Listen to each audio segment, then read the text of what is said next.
like to introduce you our new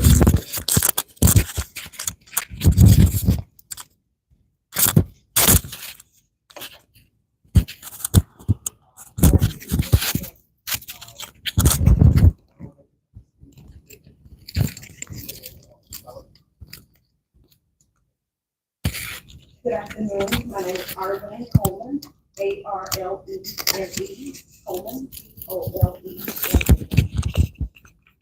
I am a proud parent of two amazing Quest Charter Academy scholars, one in 8th grade and the other 5th grade. I've been a part of the Quest family since 2019. In Peoria, there's a shortage of choices for students, so we were definitely grateful when my son was selected. As a parent, I know that proper placement is key when it comes to education.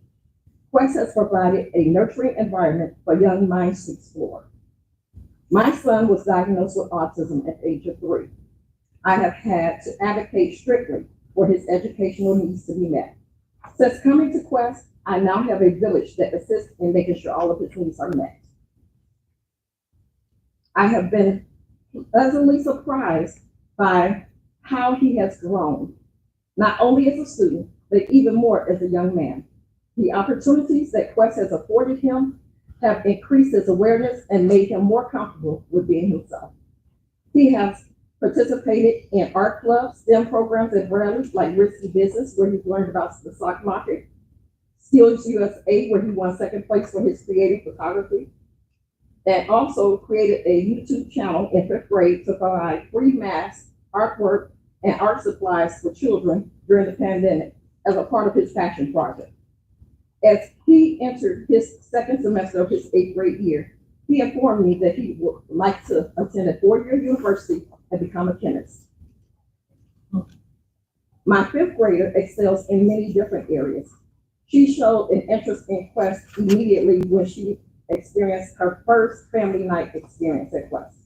She loved the reception that we received and loved how everybody knew William. For us, size does matter. Being a part of and being included in this village helps my students' courage grow. Before attending Quest, Angel had so many encounters with Quest that Quest felt like family, and she already felt welcome. She already had her own favorite teacher at Quest, and she knew many people by name, so she already felt at home. It already felt like this was her school. She now participates in STEM programs at Bradley as well, like engineering and medicine. She's a part of Skill USA, basketball, track, science club, and her favorite is choir. She has gained a wealth of friends that are very encouraging, and of course, more favorite teachers. As a parent, you could probably imagine that the STEAM-focused curriculum is one of my top reasons for choosing Quest. In addition, I also value the exposure to careers that we were not aware of in our community. College exposure started in 5th grade, and the values placed on conduct, teamwork, citizenship, sportsmanship, leadership. And so today, I appeal to you as a parent and say, please say yes to Quest and allow our scholars to continue to be on their quest to be their very best. Thank you. Thank you, Ms. Gold. We are here today because the district's renewal process was designed to fail. In 2019, the district administration wished to close Quest Charter Academy, but it didn't have the support on the Board of Education. So rather than try and force the vote or try and strong arm them, instead we had a 2-year renewal that was subject to negotiation of terms between the district and Quest Charter Academy. Those terms were also designed to ensure Quest failed. Among other things, they required 2.5% growth each year across multiple indicators. The graduation rate, the 9th grade on track rate, equal to or exceeding the state averages at a 94% attendance. Aggressively ambitious goals beyond most Peoria public schools, let alone Quest Charter Academy with its own unique circumstances. So as the district says that we failed to meet mutually established goals, make no mistake, this was a contract of adhesion. We were forced to either agree to these goals or have no charter agreement. It's no choice at all. Nonetheless, we explained our concern with respect to those levels of the goals, and eventually the district did accede to agree in contract that it shall consider Quest's progress towards any goal it does not complete. Shall consider Quest's progress towards any goal it does not completely obtain. Although the district had an obligation to enter into the contract through good faith and fair dealing, one can easily look at its assessment of the most recent recharter renewal, the 5:30 p.m. brief filed Friday by the district, to know that the district had no intent and has not considered Quest significant progress towards the goals it did not obtain. Further, during the term of this charter, COVID-19 was a reality, unfortunately rocking the educational world more than perhaps any other instance in mankind's history. It resulted in the shutdown of schools statewide. Many student reporting indices, which were required by the charter agreement, were either halted or modified in a way that made it impossible for us to perform under the contract. Other testing ended. It had severe impacts on the families, communities, impacting learning, student engagement, social and emotional needs, among others. As a consequence, Quest sent what it shared with you, Exhibit 14, to the district to request that it consider adjusting the goals in light of the reality of the COVID-19 pandemic. In its response, labeled as Exhibit 15, the district declined. It said that the pandemic has impacted all schools equally. Well, that's not true. Numerous indicators demonstrate that non-white and lower income families were the most impacted during the pandemic, which make up a large portion of Quest's student body. Moreover, the district throughout this process is fond of saying that it's largely Quest performance that should matter, not other schools within the district, but in this case, refused to consider the unique and special circumstances Quest had, especially with respect to the goals that were designed before the pandemic, after it had its impact. Nonetheless, again, the district did claim that the review process will certainly include consideration for certain demonstrable effects of the pandemic on specific performance goals. Yet again, throughout this process, and as recently as their 5:30 p.m. Friday night filing, there is no consideration of the impact of COVID. Instead, the district largely takes the position that, well, Quest was underperforming before the 2019 agreement, therefore we really shouldn't consider any reasonable progress thereafter. It's nonsensical. Nonetheless, at the time, it represented it would give that consideration. The district's rechartering process was meant to fail. The process was established largely based on dictates by the district. Yes, Quest was in the room. Yes, Quest was allowed to talk to the district about it, but it had very little say in what the parts would be. Indeed, this last time, we spent months trying to work together to form a rubric by which the district could give Quest partial credit for its attainment of goals. However, Quest was not entitled to see how it was graded on that rubric, and from all I can tell from the Saturday's documents filed before the board and this appeal procedure, we never received any partial credit, despite our reasonable progress towards attaining goals. Moreover, the process was delayed when the district did not kindly complete its preliminary performance report, pushing back the entire timeline for approval of the charter or denial of the charter, requiring us to go through this appeal procedure. After Quest submitted its application for charter, we requested any final report that was going to go to the board from the administrative staff or others be shared with us so that we could have an opportunity to review it and meaningfully respond. None was ever shared. On December 11th, the Board of Education convened a public meeting to obtain information as required by the Illinois Charter Schools Act. During this meeting, Quest was given 45 minutes to present its application, which it did. Otherwise, there were no significant questions asked, nor was evidence presented against Quest's performance of rechartering at that public meeting. The statutorily required meeting by which the district was to receive information related to the renewal or lack thereof. Instead, the district's reliance on data and information obtained outside of the public hearing requirement, in our opinion, violated the Charter Schools Act and fundamental principles of due process. Moreover, after the hearing, complete silence from the district. Quest received and answered a few minor questions, what the student-teacher ratio was, The fact that the law requires the district to educate students in a better performing school than Quest, but otherwise nothing of substance. Despite that, Quest continued its request to be informed of any concerns, questions, clarifications it could provide to the board, as well as for any report that would go to the board to support any decision. Again, none were shared. Instead, during its January 22nd, 2024 meeting, the district's attorney, Ms. Satterley, made a presentation to the board that tracked a January 21st memorandum offering a recommendation to deny Quest's charter and renewal. The memo's existence wasn't evident until the publishing of the meeting's agenda, and it was never shared with them. Quest didn't even receive a copy of it until it was filed by Peoria Public School District in this appeal process. In it, it referenced new complaints, incorrect metrics, new metrics that were never contained within the contract, and made wild assumptions of which Quest has never been notified or given the opportunity to meaningfully address. Then, the board summarily denied Quest's renewal, voted to deny the 5-year renewal application based on the following findings. 1, Quest performance fell short of mutually established academic goals.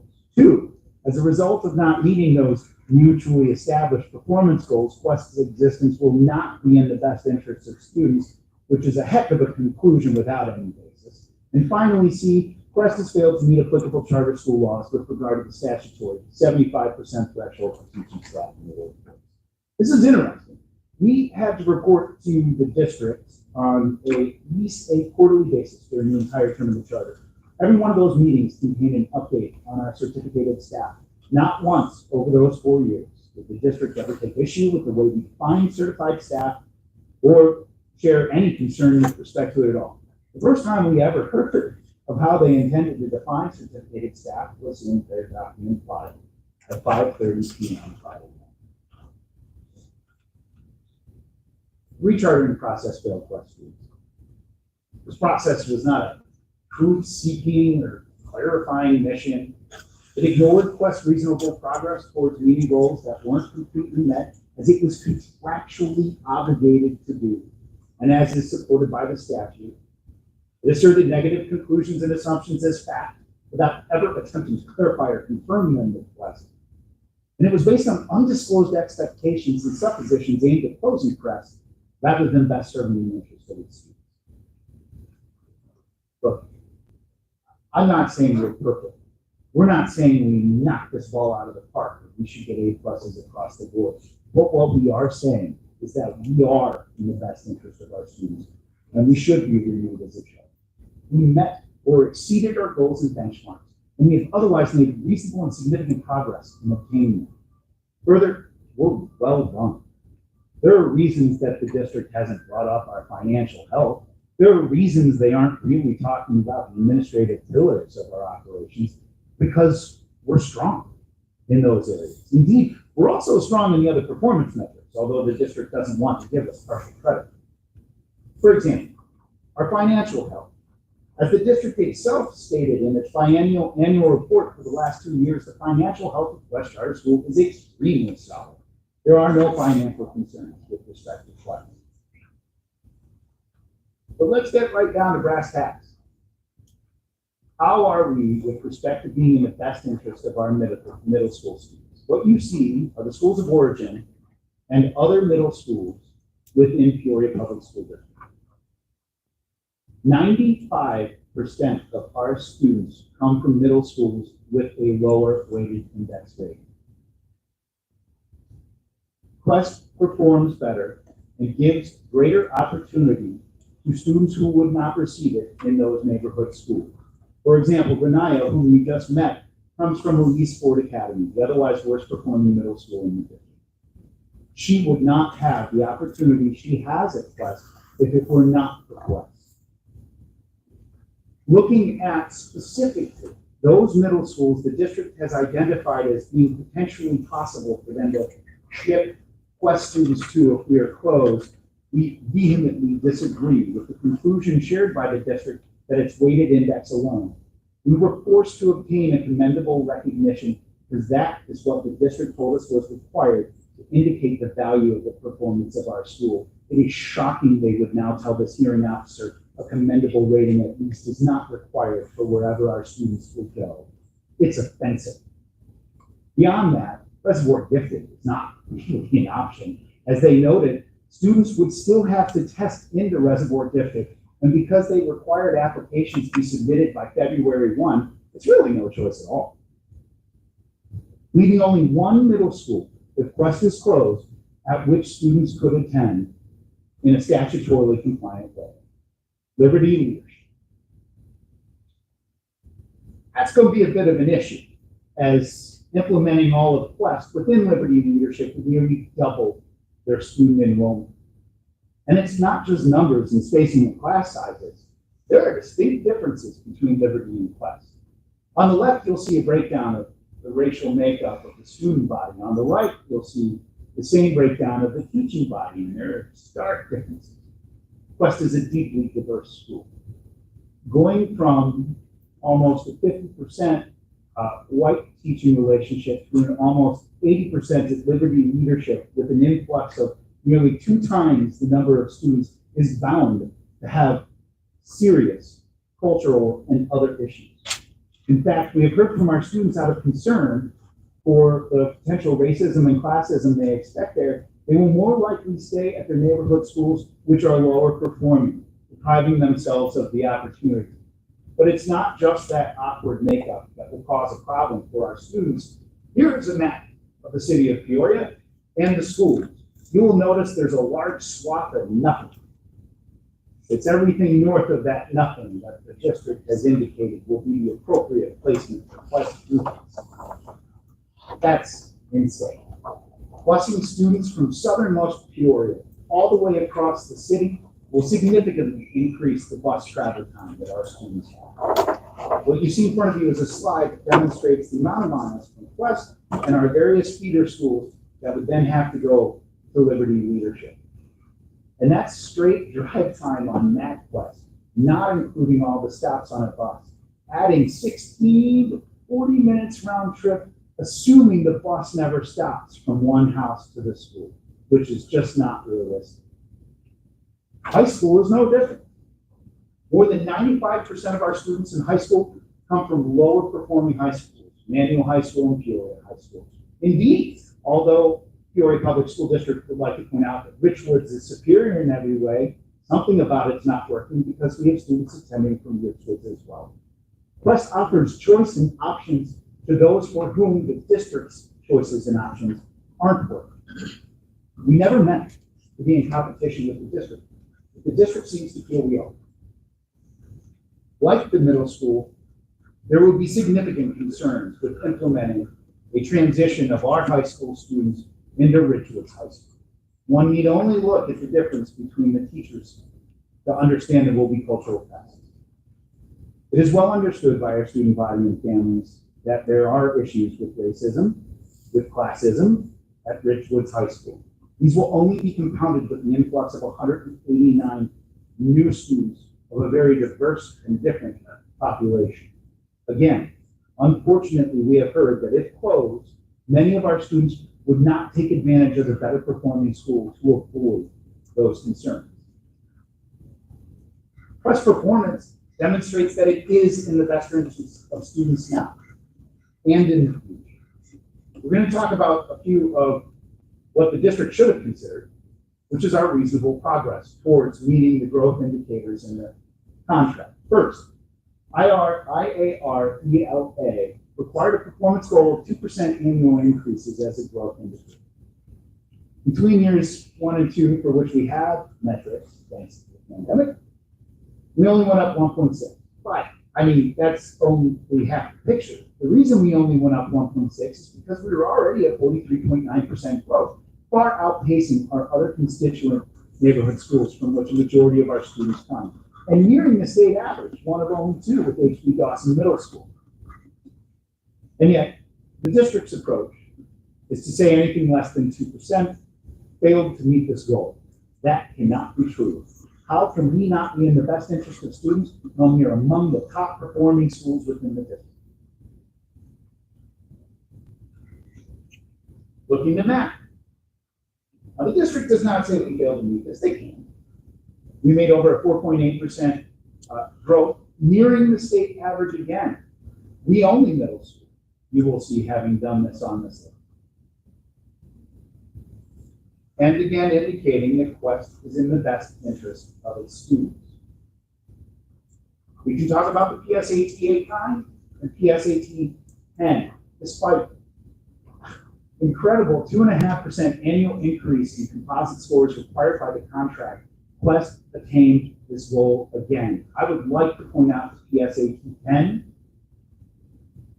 In the contract, the metric agreed by the parties or forced on Quest by the district, to which it had no choice but to agree, was an increase in composite scores. Sharply, in its 5:30 p.m. brief on Friday, the district unilaterally decided to amend the contract and start using proficiency as opposed to composite score growth. We can't hit a target we don't know we're aiming for. I guess the district's concern is that we were more accomplished than they expected, so they had to move the ball. I can't give good reasons why this occurred or why they unilaterally changed the contract, but yet again, in our opinion, they breached their duty. Contract's very clear. You want to amend it, you agree to do so in writing with the other party. Never once did we receive any notice they were changing or moving this ball. The 5:30 p.m. filing on Friday claims we've had this information. We didn't file an objection since August 19th. That's preposterous. There were no concerns raised about the SAT in the preliminary performance report. Please, when you read through the district's information, take it with more than a grain of salt. It's on a mission, and it's not to serve the best interest of Peoria students, let alone Quest students. The SAT, we were required to make 2.5% increase in composite scores. We missed that one. Just like every other high school in the world. Or at least those from whom a majority of our students come. We're on the left in orange, and you can see the trending downward line, just like Peoria High School, just like Manual High School. We didn't need it. Perfection, thankfully, is not required to be in the best interest of our students, but our continuing effort is. That's why we don't just settle with the school day administration, but instead we take those deficits, those area of skills we can work on for our students, and we work with them so in the fall they can retake it and do better. It's also difficult and a reality that we have to face that our students know the colleges they're applying to do not require SATs. We're working with them. We're going to perform the metric. We're helping them meet those graduation requirements.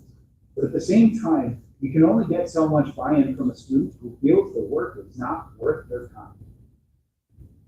Beyond that, high schoolers were most impacted by the pandemic. Again, one need only take a look at the scores throughout the district to know this is not a Quest problem. This is a context problem. That said, Quest does not take the position it absolutely met the SAT. It continues to work towards improving its student skills. It is seeing an increase in those outcomes with respect to its future administration. With respect to attendance, we were required by the contract to have a 94% attendance rate. An attainment not reached by Peoria Public School District, nor anywhere close to the Illinois average. In its 5:30 p.m. Friday night filing, the district goes out of its way to discuss quite a bit from past charter agreements, which our position is wholly irrelevant to this proceeding. But what's interesting is if you look at attendance, we were performing between 90 to 92%. And then under this charter agreement, where you see us, there was a huge red line called COVID between those two, and yet nowhere in the district's recognition of our progress will you see that consideration, any consideration with respect to it. The fact that we attained these levels of attendance despite the burden of COVID on our educational community is really quite incredible. Going to ninth grade on track, the fact that district said we did not meet this, nor give us credit for it, is laughable.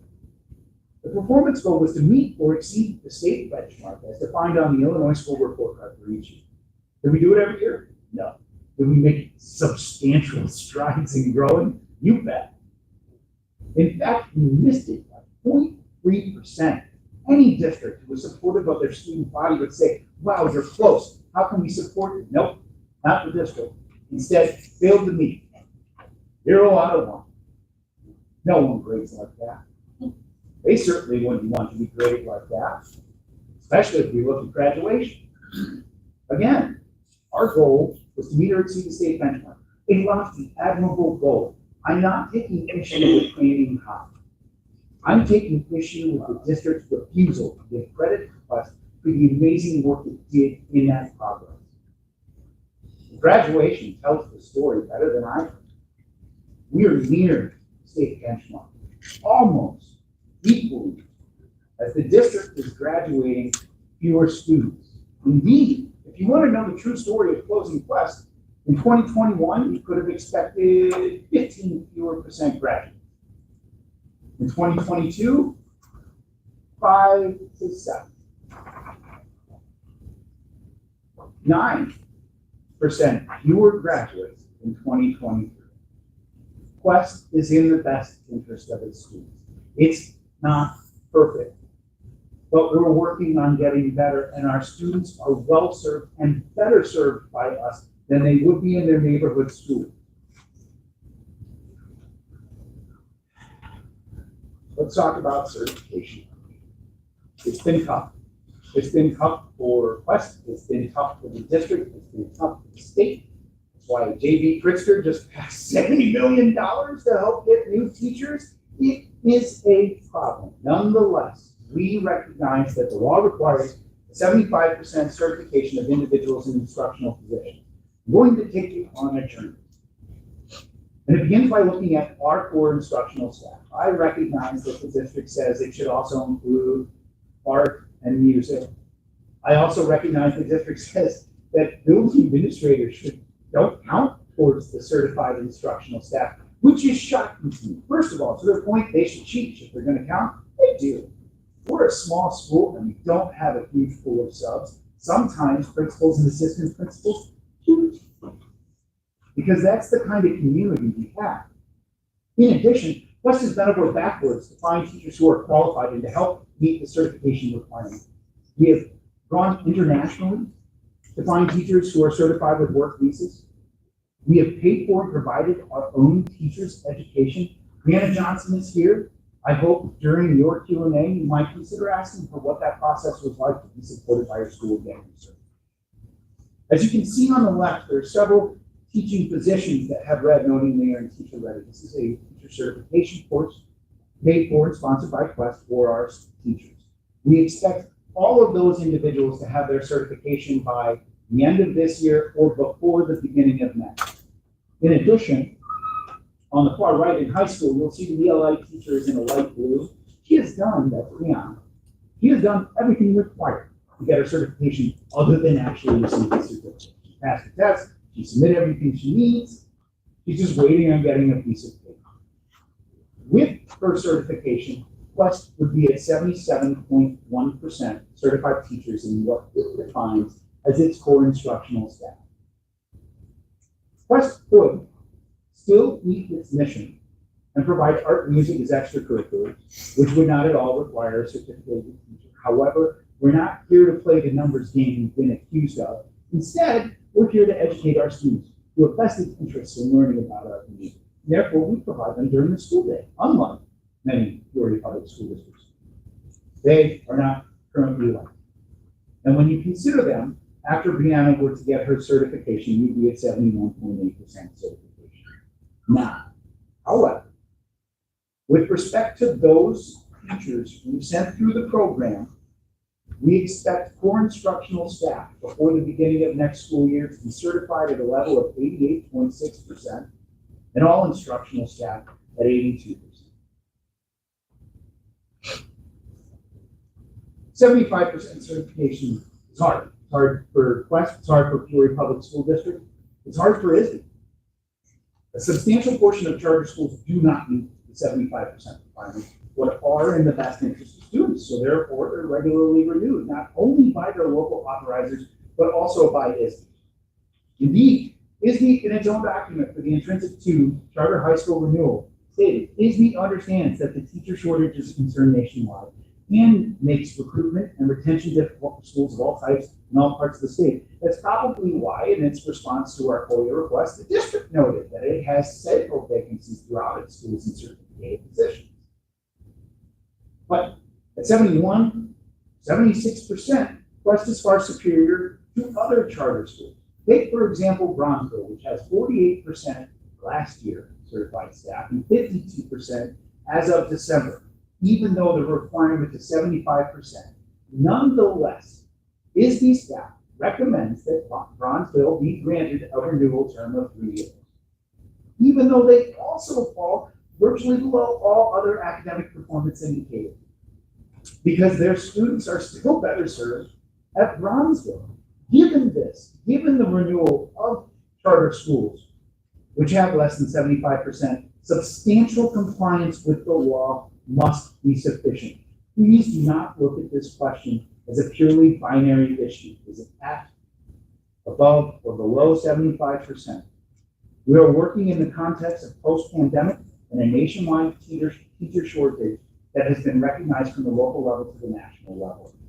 We ask that you find substantial compliance, especially with respect to our expectancy to have 82% all instructors and 86% core instructors before the beginning of next year. Any documentation you would like to see with respect to those, we are happy to provide. It must be that substantial compliance is sufficient.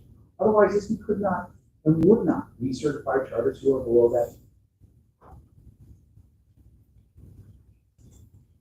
In addition, we can't possibly address everything. We did a great job in our application to the district demonstrating how we're in the best interest of students, how we performed to try and meet their expectations. In the appeal, we did our best to tell you what we thought our performance was relative to what the district had shared with us, which was precious little, until Friday night at 5:30 p.m. We did not have the time to comprehensively respond to everything in that document, but we ask you take it with a grain of salt. Nonetheless, we will be happy to get you anything you want or need with respect to your review. And I would be remiss if I didn't share on behalf of some others who have benefited from Quest with you. So please indulge us as we share with you a video of Quest alumni who could not be with us today. Hi everybody, I'm Estrella. I graduated from Quest in 2021. My name is Jada Hughes. I graduated from Quest Charter Academy in 2020. Hi, my name is Austin Boone. I attended Quest from 6th grade to 12th grade. I graduated from Quest in 2017. Hello, my name is Victoria Solomon. I am a senior psychology student at North Carolina Agricultural Technical State University, and I graduated from Quest Charter Academy in 2020. Hello, my name is Giselle Grant. I attended Quest 5th through 12th grade and I graduated in 2022. What does Quest mean to me? Quest means opportunity. The chance to take what is most different about you and use it to open ample doors to success. After Quest, I attended Illinois Tech in Chicago, where I ran track, and I received my bachelor's degree in aerospace engineering in 2021. So Quest is so special to me because of the great environment that I was able to be in high school. I would say that reason, one of that main reason is because of the teachers and the staff. They provided a very safe environment for me to be in. The teachers were very supportive, encouraging, and I do feel like they are a part of like who I am today. Some people look at being unique as a flaw. Quest saw it as a way to step outside the status quo. It's not a neat little box. It's a chance to paint your wildest dreams and aspirations across the canvas. And because of that mindset, I'm pursuing a holistic chiropractic career. Two things that I feel Quest helped prepare me for college. First is the dual credit program that I took my senior year in high school, which gave me a chance to experience taking college courses before I actually got to college, which I feel was very helpful for me in the transition from going and being in high school to going to college. Since graduating college, I have been working as an environmental protection engineer for the Illinois Environmental Protection Agency. One of the things that Quest did for me was give me the opportunity to have small classes, which helped me build a relationship with my teachers and my peers. Even in college, I think back on my experiences at Quest, and I'm just very grateful for them. Being a part of different things high school helped build communication skills and things of that nature. So it's easier to communicate with a lot of different people that I meet here at school. I feel like another reason why Coach is so special to me is because I surrounded myself by like-minded individuals, which caused me to be encouraged in my courses, encouraged in my academics, and to maintain great grades, and really to just go above and beyond. And I ended up graduating top 10% of my class. Make sure that when you're truly in college that you still act wisely, because college can be one of the best years, some of the best years of your lives if you choose the right school. And I feel like I chose the right school for me in Quest. We're going to have an extra minute or two, so I would like Jan Leonard to address you about Peoria Public School District's contention that we don't have STEAM offerings. I would point out that the number one place they point to for our students to go if we're closed is purely rituals. They make a big deal out of their international baccalaureate program, but what we notice is that the neighborhood schools our students would otherwise go to do not have significant STEAM programming or opportunities. Jan, if you would. Thank you. Good afternoon. My name is Jan Leonard. I'm a member of the Quest Board and also chair of the academic committee. To give you a little bit of information about the curriculum, and the curriculum includes standards, content, assessment, and resources for all courses. Quest aligns content, language arts, and math, Common Core state standards. In terms of STEAM-focused courses in grades 5 through 12, content is aligned with the next generation science standards. In terms of resources for implementation, Quest uses the cross-curricular Summit Learning Platform, which includes an emphasis on project-based and authentic learning. More credits of coursework are required for graduation than the state of Illinois requires. Required courses in addition to core studies in math, science, English, and social studies include Project Lead the Way, Problem Design Solve, Seminar, College and Career Exploration, World Language, and Health and PE. Additionally, Quest offers a transitional math course, and students take advantage, as you've heard, of dual credit courses from Illinois Central College. In terms of assessments, in addition to classroom assessments, including portfolio construction, formative and standardized assessment is given, we use STAR.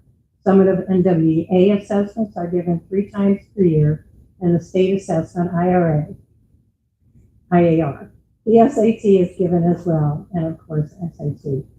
The complete course listing is provided annually, as well as a teacher syllabus for each course. In addition, a college and career roadmap is posted on the Quest website, as well as grade level academic expectations.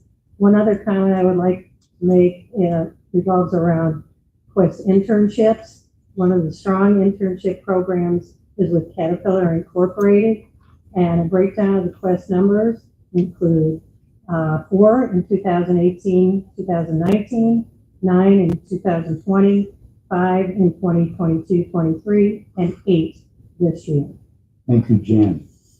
In conclusion, whether or not the district's renewal was proper, Quest is in the best interest of its students and should be renewed by ISBE.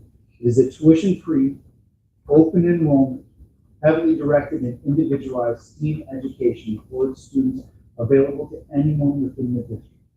No other opportunity like that exists in Peoria, especially for most schools on the south side. For that reason, we would ask that you find Quest meets the criteria or substantially meets the required criteria under both contract and law to be eligible for renewal.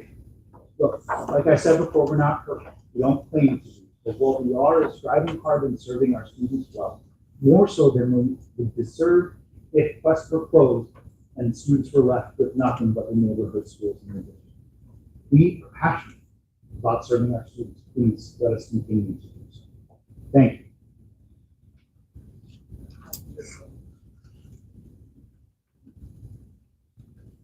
I'm gonna go and you guys go, and then I will ask some questions,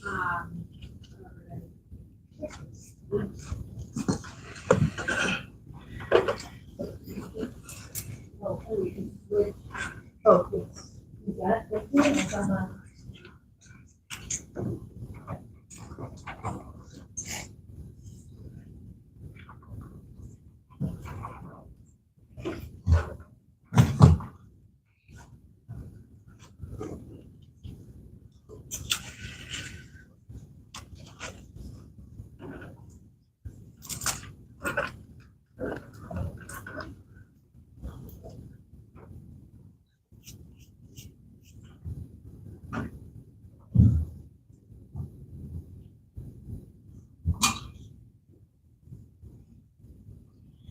All right, are you ready for me to begin? Wonderful. Good afternoon, Hearing Officer Wagner. My name is Fraser Satterley. I'm the attorney at Hodges, Louisi, Eisenhammer, Rodick, and Cone, H-Slurp.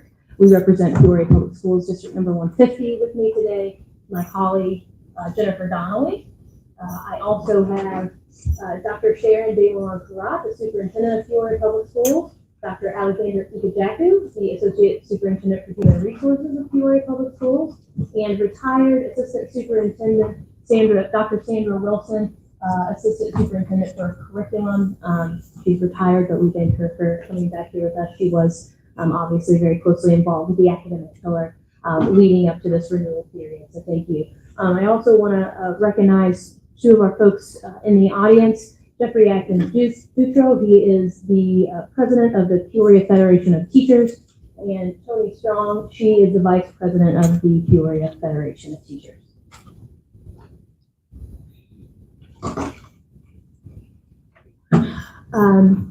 We'll start quickly before we get into the standard with an introduction, some to address what some of the allegations or accusations that Mr. Herman has made against the district in terms of its appeal process. But let me start with this. We heard from questions and parents about the excellent experiences that they've had at Quest. And Renaya, I'm so happy that that's been your experience in Ms. Coleman.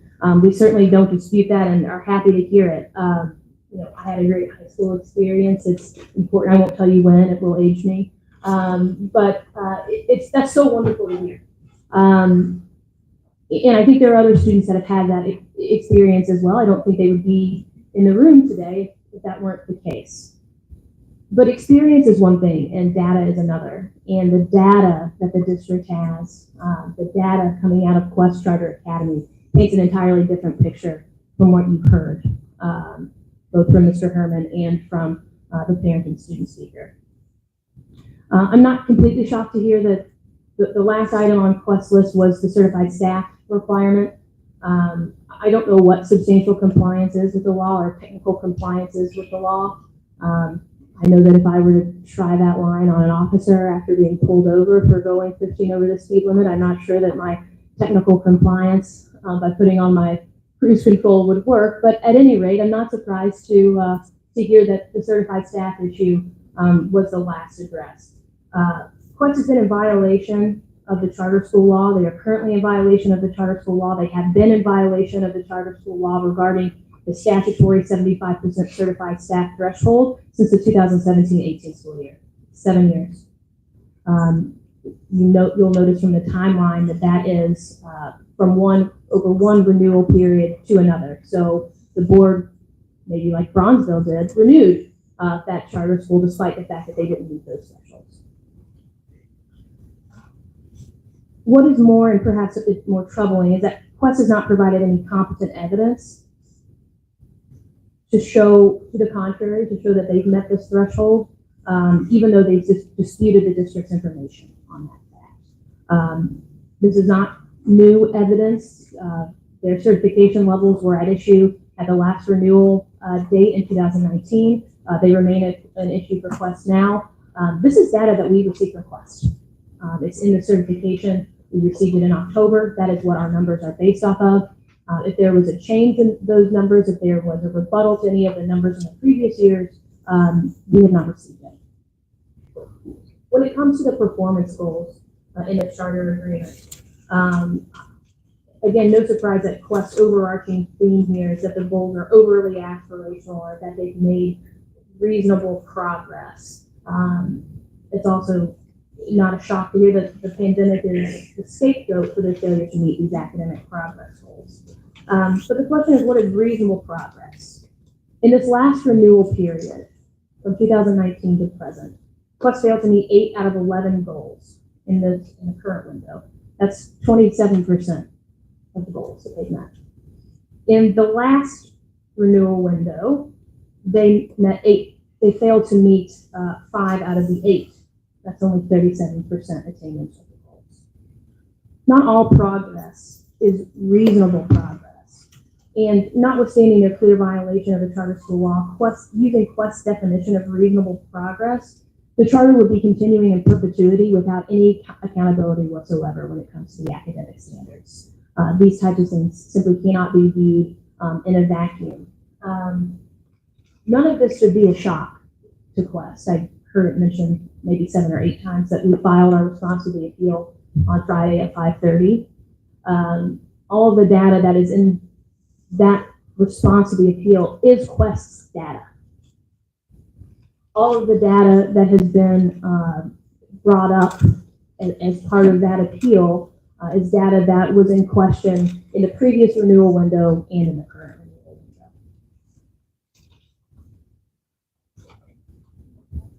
So perhaps most importantly, we talked a lot of best interest, but allowing Quest to continue after these failures is not in the best interest of students. A couple other quick pieces just to respond. When we talk about reasonable progress, it was a bit misleading to hear that we required 2.5% or more in over 6 indicators. We actually required 2% in IAR and the ISA. 2.5 was with respect to proficiency on the SAT and PSAT. Technical questions about the appeals process, that there was no final support, no final report. There was a preliminary report that was generated and provided to Quest August 31st of 2023. This is how that process has always worked. The district and Quest work collaboratively together on the Quest rechartering timeline. There's a preliminary report, the board hearing where Quest presents their information, and the subsequent meeting where the board actually makes its decision and here's additional information from the board. This is in compliance with the statute.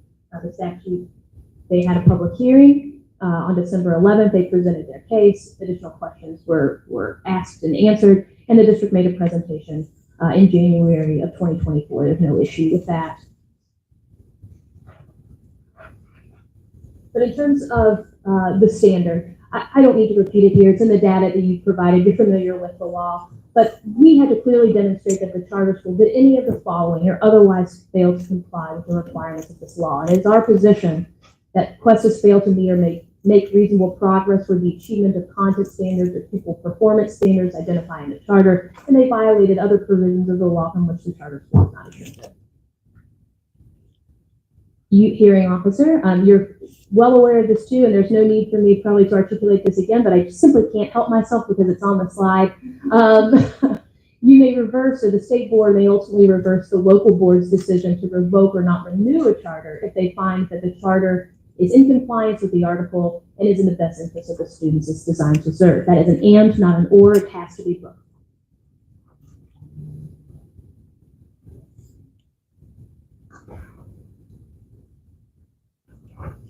Again, we believe that there are other deficiencies that have been noted in the documents that we provided to the hearing officer. These are also not a surprise. We addressed student enrollment, teacher retention, student discipline, transportation and special education as part of the recharting process both in 2019 and in 2023 or 2024, excuse me, leading up to the presentation in 2024. I'm going to start with certified staff. The statute requires that at least 75% of the individuals employed in instructional positions by the charter school to hold a teaching license issued under Article 20 of the Code.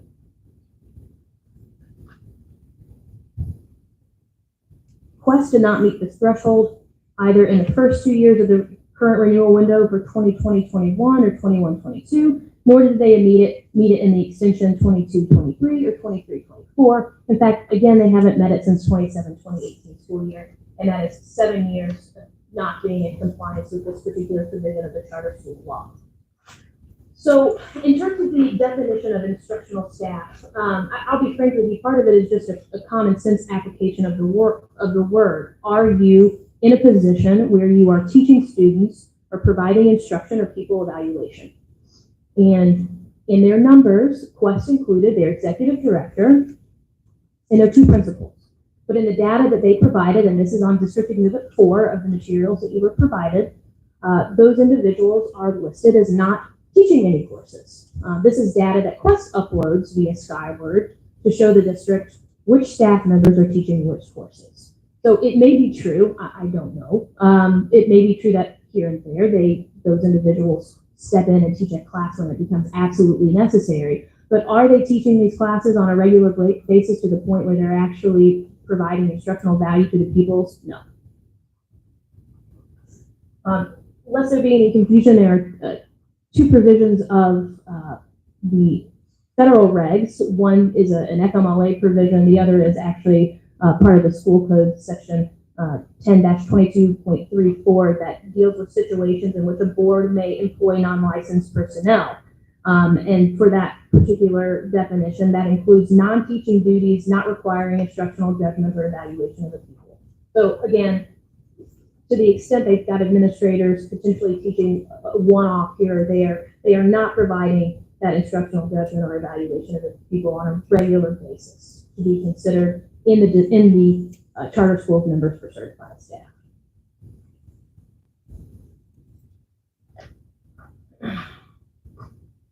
I think it went by fairly quickly, but in the slide that I saw, their own data suggests that, at least for this school year, they have not met the statutory threshold. They are claiming that in the 24-25 school year, they will have, I think the number was 82% that they quoted. I'm going to get into this a little bit more when we talk about the closure plan, but the data doesn't bear that out, first of all. I have concerns about their continued viability and their ability to staff these certified positions, given that since the decision not to renew, 8 of their certified staff members have been approved and hired by Peoria Board of Education. 2 of their support staff members have been hired by Peoria Board of Education. And their 2 assistant principals, one at the middle school and one at the high school, are now going to have been hired on by Peoria Public Schools as assistant principals at Richwoods High School.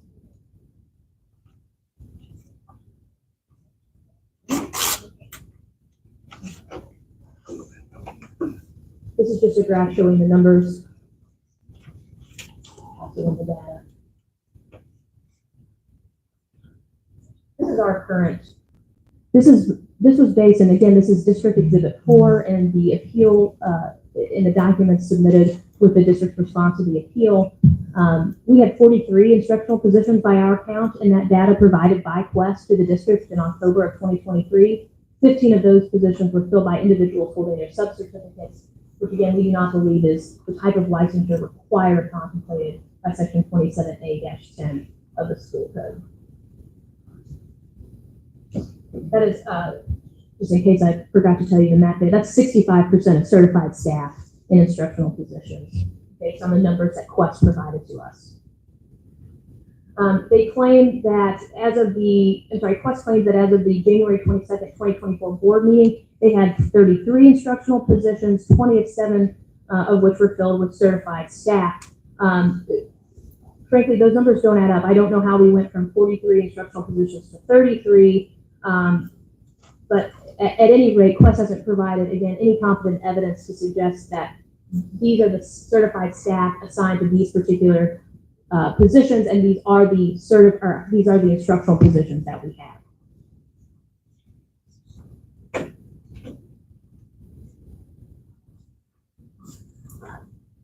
We heard Quest talk about, at length the teacher shortage, and I think that has impacted schools throughout the state, throughout the country, honestly, which has been exacerbated by the pandemic. I'm certainly not going to sit here and say that that hasn't been the case.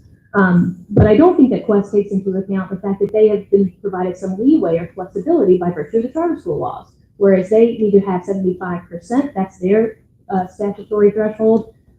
Traditional public school districts are required to have all certified staff.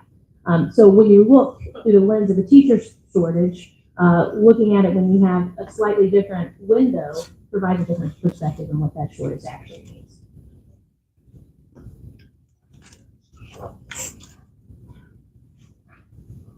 The district has raised additional staffing issues. Talked about the number of substitutes. And I'm also not going to sit here and tell you that the district doesn't employ a number of substitutes when the licensed teachers are out. But in this particular instance, I think it's compelling to note that we've currently got folks with a substitute certificate at Quest teaching English 1 through 4, journalism, upper 2, geometry, business, math, science, 8th grade social studies, art, 8th grade math, and 7th grade English. Those are core curriculum courses. They are currently being taught by someone with a sub-certificate. And I think that it's important that if we're looking at these 4 classes and we're talking about a student's best interest, it's certainly in a student's best interest to be taught by a teacher who has a professional educator's license, who has gone through those content standards as are required by the Illinois State Board of Education.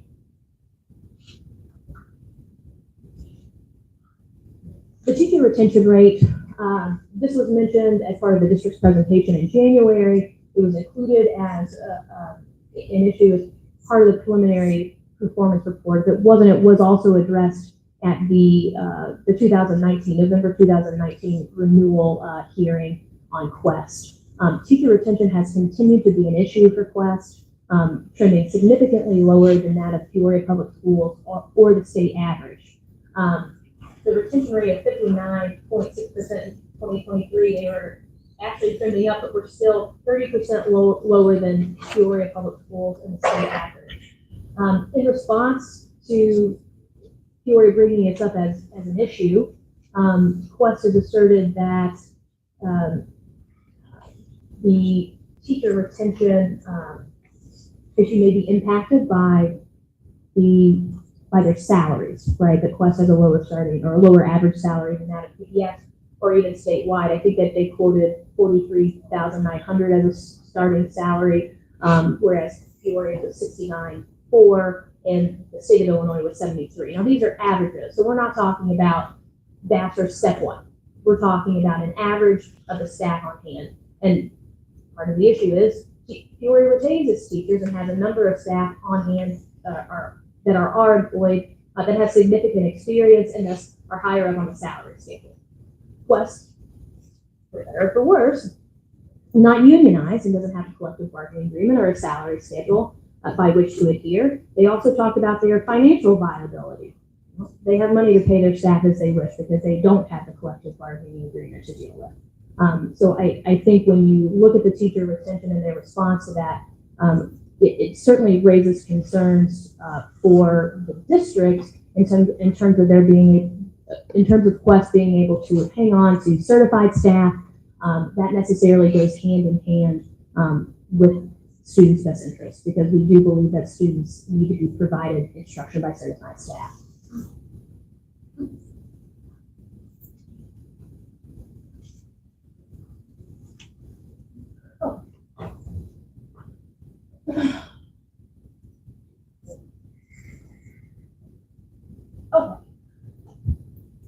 A 2% increase in growth is not, we did not request 5%, we did not request 10%, we requested 2%.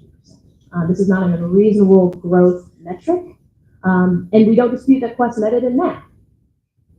However, they failed to meet the IAR growth in reading during the current charter period. They attempt to use the 2018-19 percentage of 41.8% as compared to its growth in 21-22 to show that it achieved a 2.1% increase, and said that we didn't consider that. That's not true, but it was an increase, and then it actually was a decrease from fiscal year 21-22. We do not believe that this shows reasonable growth. Quest was required to attain a 2.5% increase in the composite score for school day administration in the PSAT 89 and PSAT 10 over fiscal year 21 and 22. I want to talk a little bit about this particular benchmark.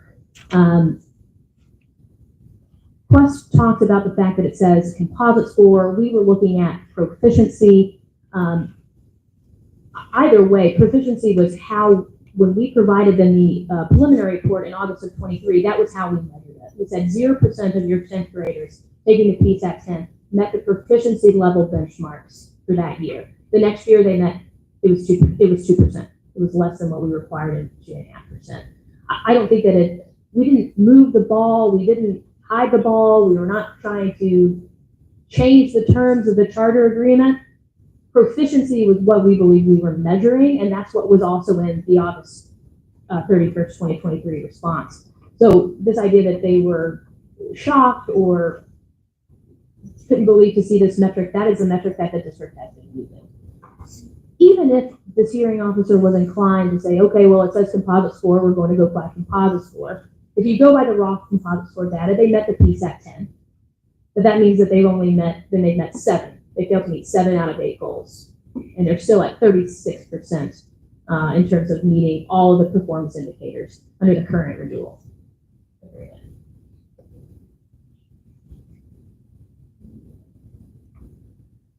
And again, this can't be viewed in a vacuum. We were looking at SAT data.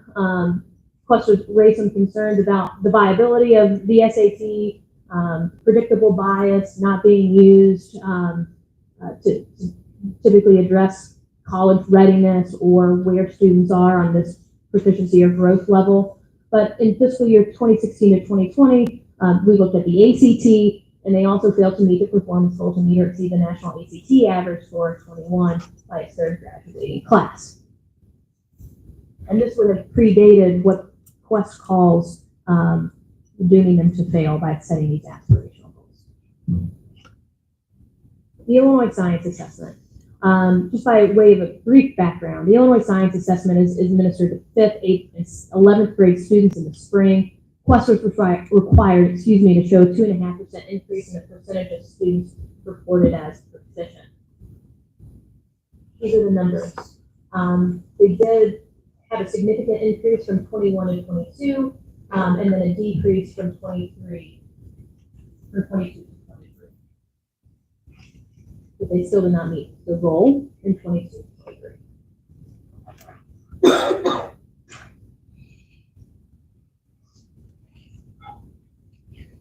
This is the data from the previous renewal term with respect to the ISA. We looked at proficiency.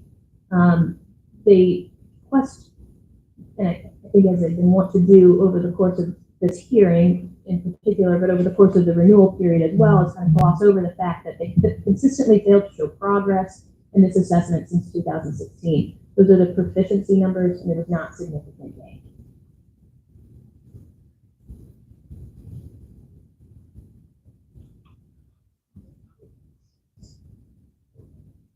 Quest did not meet the required 94% attendance rate in any academic year during the charter term. And again, they point to the pandemic as being problematic. They say that we didn't look at their regional progress. That's simply not the case. They did not meet the goal. The goal was the goal, and it was not met. These are the numbers. Fiscal year 21, 82.9%. Fiscal year 22, 82.7%, a slight decrease. And then they decreased again in fiscal year 2023.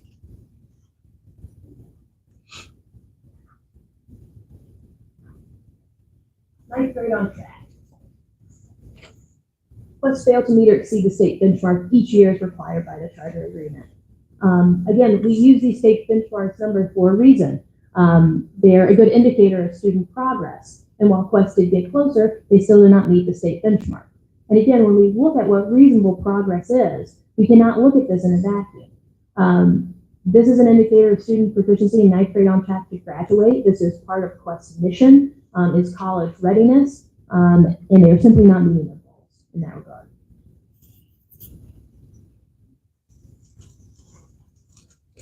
the graduation rate, again, and these, I'm going through these quickly because these are indicators that Quest does not receive the district's data on, but they did not meet them. The issue is that we are not giving them credit for reasonable progress, or that the pandemic hamstrung them in their ability to be able to meet these goals.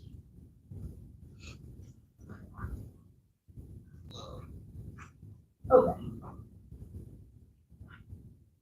In 2019, one of the main concerns in addressing Quest's proposal for renewal of their charter agreement was the provision of special education and related services to those students who have been identified as eligible and that were accepted via their lottery practice. And at that point, Quest had no special education teachers in high school during the 17-18 school year. They had no special education teachers at the middle school during the 18 and 19 school year. For the 19-20 school year, Quest did not have a special education teacher at the middle school. At that time, Quest administration also advised the district that they had been dissuading those students who had entered the lottery who were special education eligible from attending Quest. So that's the background that we have on this. Due to the lack of the special education staffing, district special education teachers were assisting Quest in drafting and revising Quest student IEP documents. These folks were not directly serving the students. They were unfamiliar with their educational program. There are also concerns about Quest's inclusion model. They did not provide specialized instruction outside of the general education setting, and eligible students were not receiving specialized instruction outside of the gen ed classroom in accordance with their IEP. So let's talk about what this means to them. Following the board decision on January 22nd of 2024, the district initiated and opened up, it was an open house for those 4 schools who have been, that have been identified by the district as higher performing based on their weighted index scores. At one of these open house events, a parent approached the superintendent and our director of special education, Dr. Ann Bond, about a case evaluation for her student. She said, "I've been asking for a case evaluation for my student. She's in 5th grade. She's now in 7th grade. I never received a formal response to my request, and she has still not been evaluated."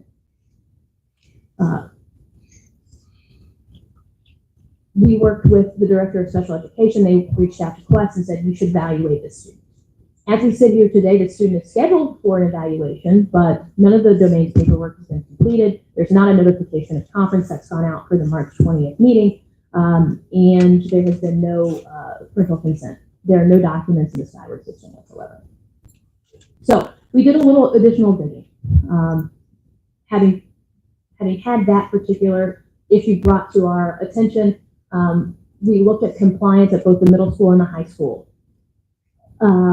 And the picture was not a particularly great one, to be honest with you. There were 9 high school students at Quest whose IEPs were out of compliance, either with respect to the annual review or the triennial reevaluation.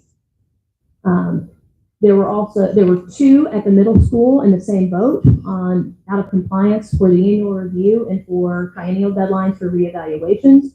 There were also a number of students where there was no information entered into the Skyward system whatsoever, despite the fact that they were designated as special education. So there was a failure to maintain required IEP documents for eligible students.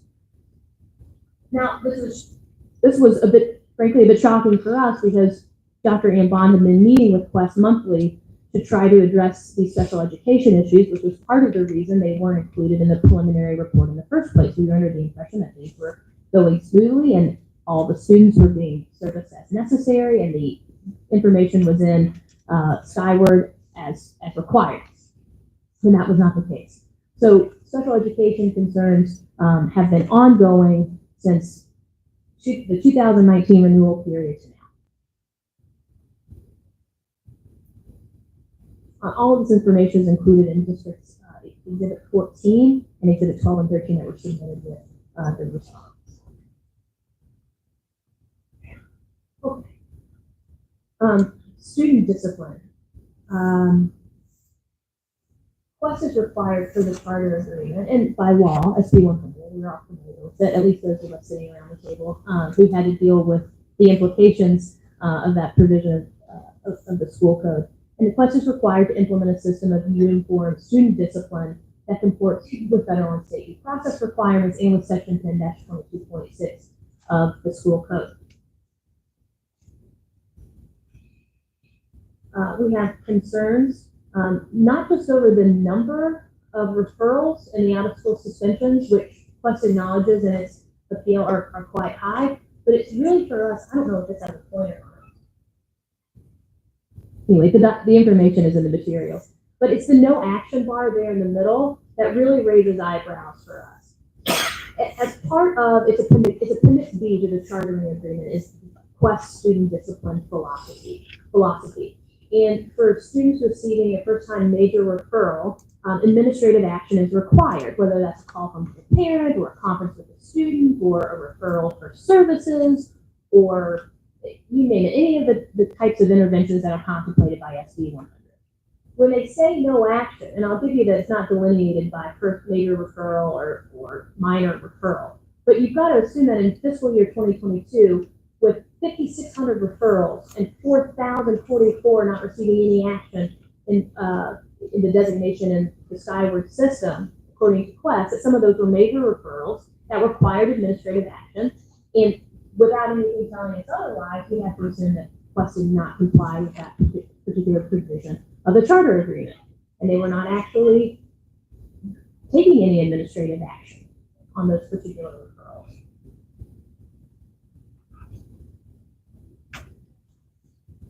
Quest did address these numbers in their appeal.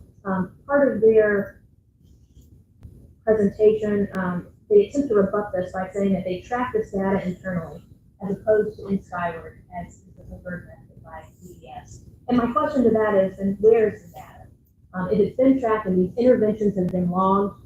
They had the opportunity to provide that to us. Student discipline was raised as an issue during the quarterly meetings. It was raised as an issue in the preliminary report, that's Exhibit 1, that was given to Quest on October 31st of 2023. And again, we've not seen any competent evidence or any data to suggest that our assumptions about what actually happens here, that it was anything to the contrary.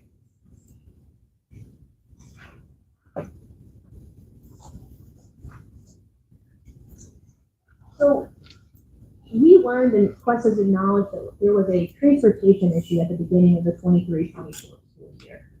Quest was previously receiving transportation services via First Student. I think a lot of districts use First Student, but they pulled out of the Peoria market and can no longer provide services leading into the 23-24 school year. Quest contracted via the bid process with Illinois Central, but come to find out, Illinois Central was not able to provide enough drivers to cover a bus route at the middle school.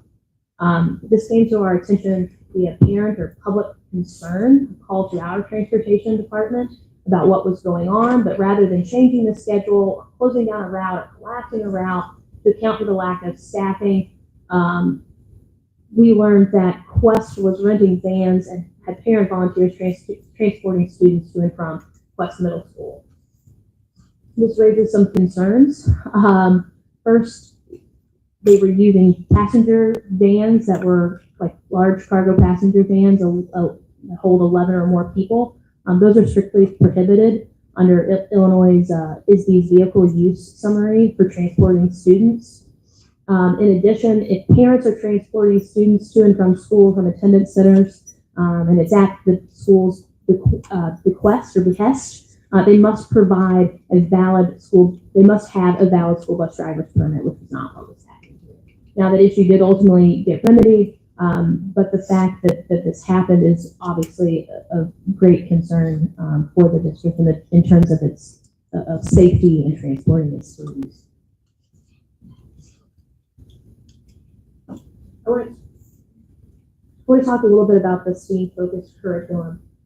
Quest's mission is to provide a diverse student body with an innovative world-class education, rich in math, engineering, science, technology, and the arts. And while the reality is that Rich Woods also has a very robust STEAM centered offerings for those students. And we'll talk about this more as we talk about the closure plan. But when you look at this, STEAM is supposed to be Quest is supposed to be innovative. It's unhampered and unfettered by some of the rules and regulations that otherwise apply to traditional public schools, so that they can provide this innovative curriculum. And the reality is that the district maintains the same partnerships with those folks in the Peoria community, Caterpillar, OSF. It provides Project Lead the Way. It has implemented that program. It has a career and technical school that provides hundreds of courses that focus on health occupations, engineering, those types of courses. So if you look at Quest compared to what the district is able to provide, the question becomes, what is Quest able to provide that's different from Peoria Public School? And that goes directly to the question of what's in the student's best interest, because Peoria can provide it.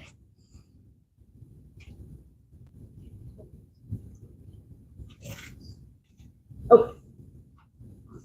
Student enrollment. Over the past 5 years, Quest student enrollment has steadily been on the decline.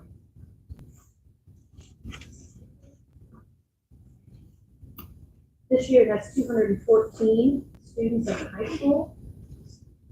I'm sorry, 214 at the middle school and 178 at the high school. Its total enrollment is down to 392. This is a very significant departure from the 610 that have had enrolled in 2017, 2018. Now, we understand that there are a number of factors which may lead a parent or the students to come back to their home school or to disenroll from Quest. Part of Quest's contention in this particular category is that the academic rigor of Quest has the unintended consequence of having some students to come into the school and then realize quickly that it may not be for them, and then they leave. Well, there are two problems with that argument. First, as you can see from the data that we've talked about, the pupil performance benchmarks, the academic rigor is not what Quest claims that it is. And the second is that maybe that's 5 or 10 students, but I don't know how you account for a discrepancy of 70 students disenrolling from the high school over the past 2 years and attribute that all to academic rigor. The student enrollment data is indicative of a larger problem. Quest puts itself out there. It is a choice. It is a choice for the Peoria community. It's a choice for these students. It's in their best interest. But teacher retention rates are declining and the enrollment rates are declining. So it leads one to question, is this indicative of a larger problem? And we believe that it is. And we believe that's borne out by the data, particularly on the pupil performance goals.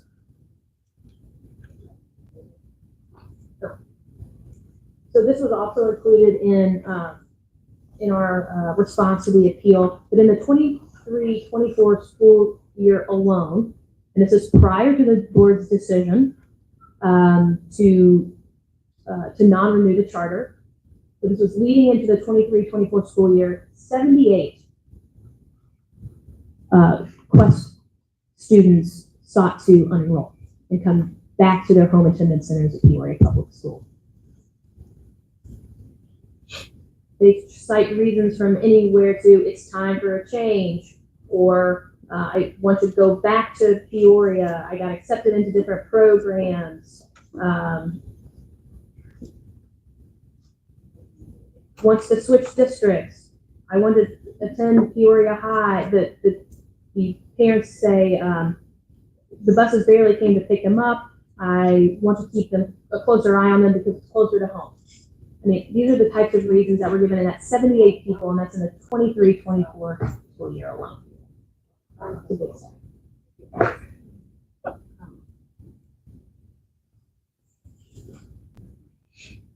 Okay, so let's talk about the closure plan. Quest has, I guess, insinuated that we cannot provide Quest students upon the closure of Quest.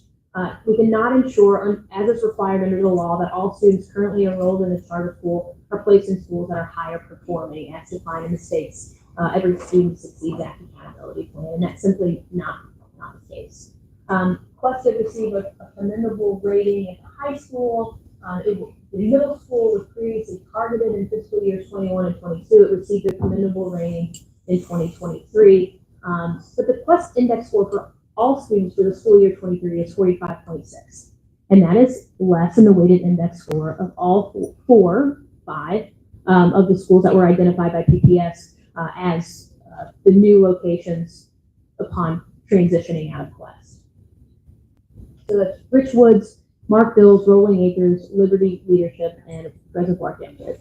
Again, Reservoir Gifted does have some eligibility requirements that students have to test in, but that doesn't make it a non-option. All of these schools can accommodate the influx. All of them have a higher index score than Quest.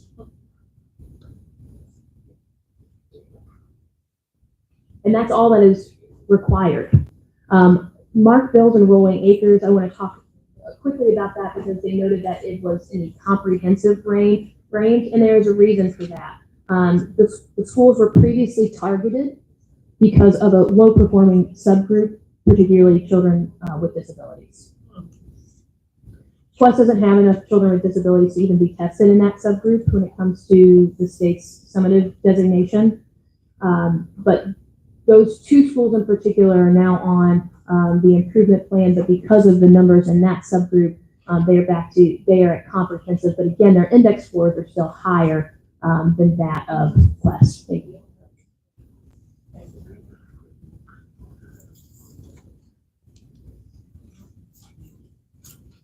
Okay. Transportation. This is addressed. We included a bus route to show where these students are going to be bused upon closure. These kiddos still have the opportunity to attend their home attendance center if they'd like to do so. But of those schools that are identified as higher performing, 50 students would be placed at Mark Bill's, 36 students at Rolling Acres, and 82 students at Liberty Leadership. And again, these numbers are subject to a little change. These are based on, it was simply a location breakdown based on the student's home address. The longest any Quest student would be on a route to one of the district's designated schools would be approximately 1 hour. This is shorter than the number of the current bus routes for Quest students.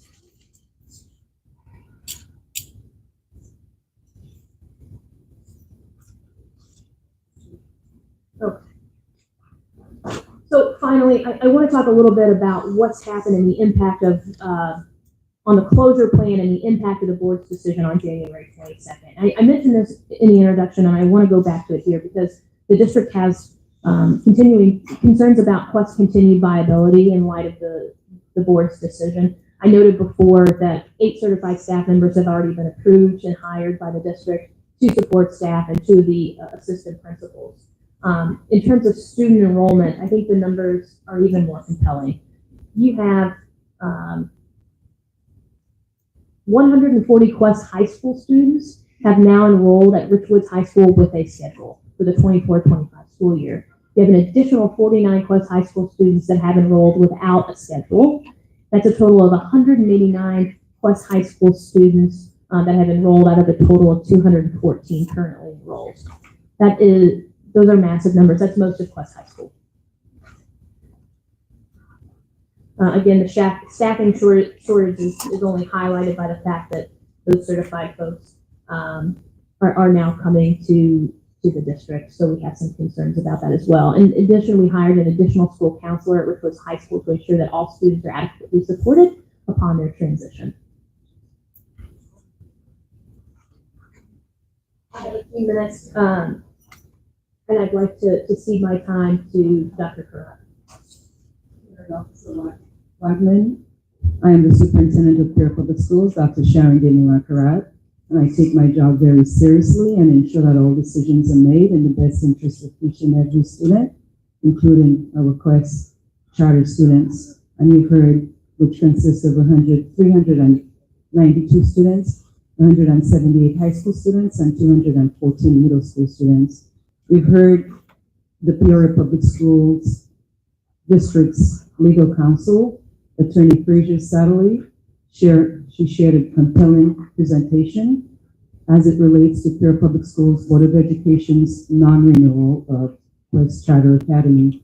And as we heard, Quest is no longer meeting the goals and mission of its initial charter, which is to provide a robust STEAM, college-focused, and limited possibilities that is innovative and meant to provide the community with choice of the community a choice of educating students. We have great concerns regarding Quest's ability to provide services for special education students. I've gotten a lot of complaints, and the one that was just shared was very real about 2 years ago and still waiting.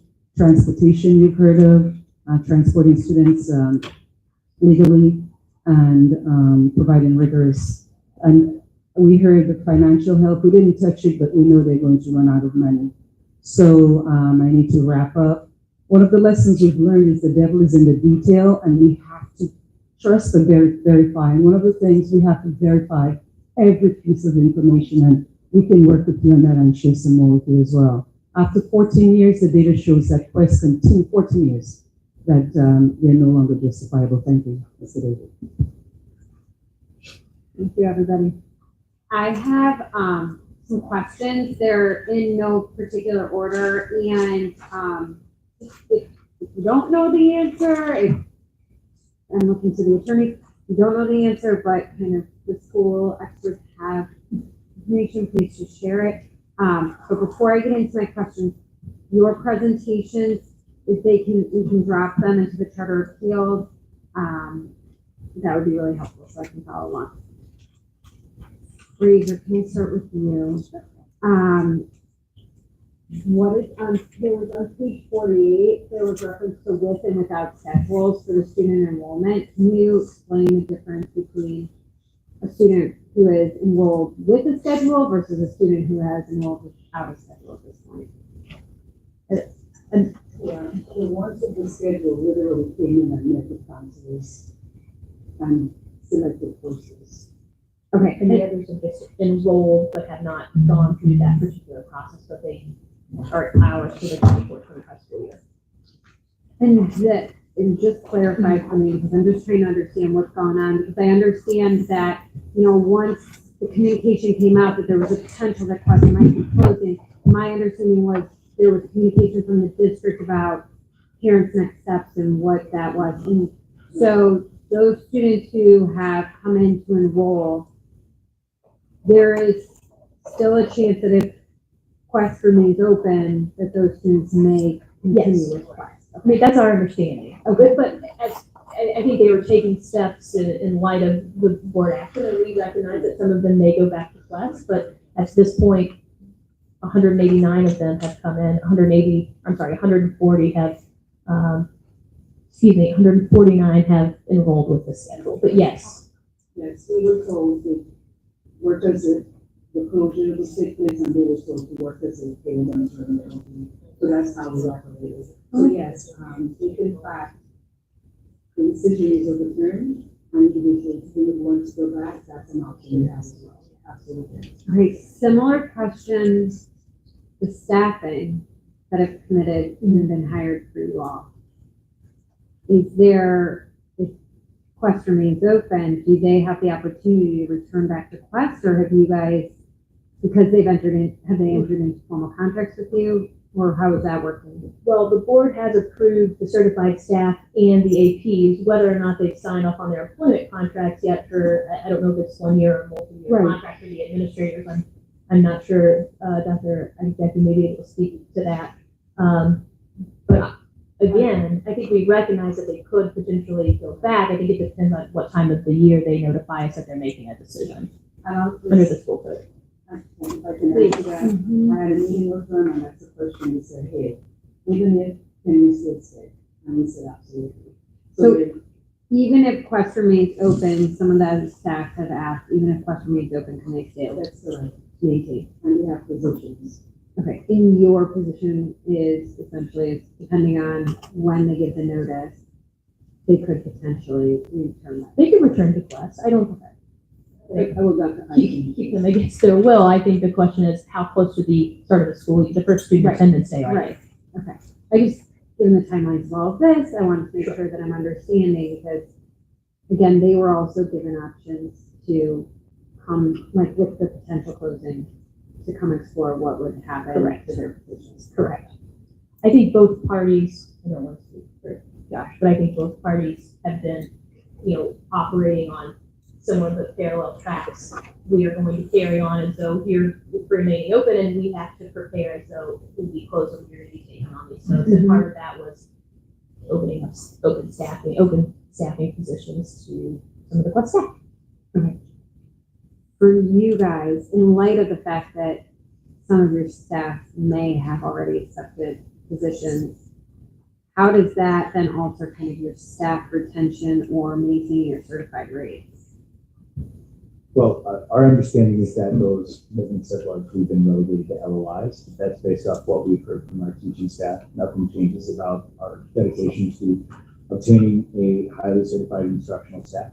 So we will continue to hire more educators and work towards getting them certified if they aren't already. Do you have anything to add? Yes, and part of what we've also done is make sure that we start with the posted jobs.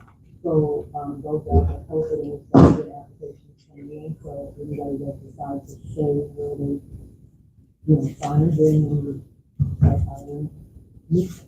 And then our 5-year plan, we also talked about how many students that you have, so we have an understanding of how many students, that we would conservative and how many students we possibly do that first year to be able to staff, with certified staff for those numbers. Okay, and you're already receiving applications? Okay. But we already posted those positions. Ask the interpreters to use the microphone. Is there anything else you wanted to add? No. And I apologize. I took notes and took questions as we went along, so if it seems like a little scattered, I'm trying my best. The school district brought up the bus route. Do you guys know the average bus route time for your students currently? Yes, I looked into that as well. Okay. And we have 7 routes, and the longest route that I was looking at, a student can still be on a bus for an hour. So, and that depends on if the student's coming from far north to come to west or far south. So it just depends on the particular bus and the number of students that are coming from those areas. Okay.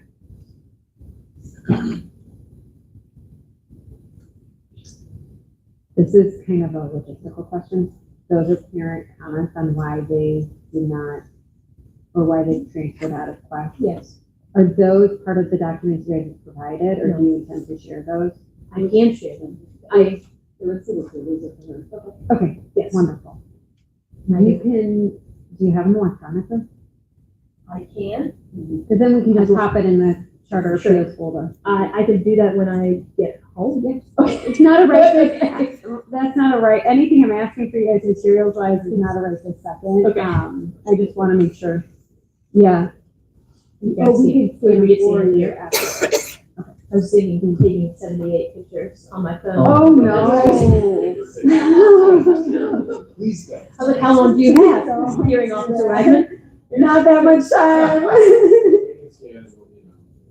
Am I able to make a comment on those numbers? Yes, go ahead. Thank you. On those 78 students, and I didn't know the number, but we do recognize that at Quest we have a higher number of credits for graduation. We don't have as many athletics. So there's things that, even though we have a smaller school size for students, they come to Quest and they may like one part of it, but it is a choice. And if they don't like, students don't like uniforms these days, and we have uniforms. So we also do exit interviews with all students and families that want to leave Quest. And because it is a choice, we listen to what they say. And so you're going to see some of those comments in the exit paperwork that they have. Is that the same paperwork that's being provided, or do you guys have separate? No, we have a process that we go through. So we have probably other information that they have because I don't know what they have. So. Okay. Would you like those as well? We can talk. Yeah, I would like those, so I have a full picture. Sure. I'd like to give you the opportunity. I'm apprehensive to ask for very many documents outside of this process, just given the quick turnaround of everything. So we can kind of discuss the timeline if we need anything beyond that, off of just kind of the questioning portion of this. This is Quest form. So is the exit interview a different Yeah, document? the process starts with Quest, and So then those are all Quest all those documents. are all Quest documents, and That's yes, what she's talking about, yeah. Those are your those ideas. are the. I would have to look at them to verify Yeah, that. that's fine. We can do that. If we can afterwards, kind of take a second to make sure that we're all on the same page with regards to the documents and what we're looking at and what I'm asking for, that would be wonderful. We went through the STEAM offerings at in Peoria schools. Yes. And you listed the various relationships with Caterpillar and Project Lead the Way and some of the other. Is that offered at all of the schools? Is that just offered at Richwood? I believe that Project Lead the Way is at all. Well, they can apply, like we have a manufacturing program with Caterpillar where they hire 20 students. That's at manual and it's open to district-wide. So they can apply and come to manual. So many of the, like the fine arts, for example, at Peoria High, it's district-wide, and so they can apply, they can attend Peoria High School. So it's open to the students district-wide. Okay, so that leads me to one of my questions with regards to student choice and programs that are student choice. Because now I'm hearing of that there are certain programs that are district-wide, but are housed in essentially like neighborhood schools. Is that correct? So there are opportunities for student choice. Can you explain that to me? So, for example, all of the AP courses, all the dual credit courses, D2, which our students are accepted into that to get, they go to ICC, their junior and senior year. All of those are offered to all high school students, regardless of where they go, Manual, Peoria High, or Richwoods. We have a career and technical center, Woodruff, and all of our students can go there from any school. They're bused there and bused back, and that's for career and tech ed at all of our schools. 14 pathways. 14 pathways. We have an international baccalaureate program at Richwoods, which is open for enrollment from all Peoria Public School students. And so it's not just if you're in the Richwoods pathway, so they're accepted into that. We have JROTC at 2 of our high schools. Actually, yeah, 2 of our high schools. And if we have students at any high school that wants to be in JROTC, which is at Richwoods and at Manual, they're also allowed, and we will bus them. We also have a PSA, Peoria School for Performing Arts, and that's housed at Peoria High School. And we have students that are accepted from any district school, and we also bus them to Peoria High School. And like Dr. Kropp mentioned, the manufacturing, if we have students, that's housed at Manual. Sorry, I'm throwing a lot of high schools. Okay, I'm taking it all down. So Manual High School, and any student that wants to be part of the manufacturing program, which leads them into an internship at Caterpillar, and then they graduate high school. It's a very high-paying job. Any student can enroll at Manual High School to take that. So we, regardless of where they're located, we do have certain schools that have different programs, but those are open to all students in Peoria Public Schools. A lot of our 8th graders choose those going in, but we also have students in high school that make some different choices as well. Does that help? Yes. Following up on that, timelines for applications, because there was mention about testing. To reservoir gifted. That would be the only one. Can you explain that? We have 7 or 8 students that are already 10 students from Quest that already meet the criteria for Reservoir Gifted, and we have sent them information that if they choose to go to Reservoir Gifted, they can. So that's some of the current Quest students that are able to be accepted there. We do have open enrollment. It is a selection process, and they go in as 5th graders, but we also have move-in students that we place 6th, 7th, or 8th grade as well.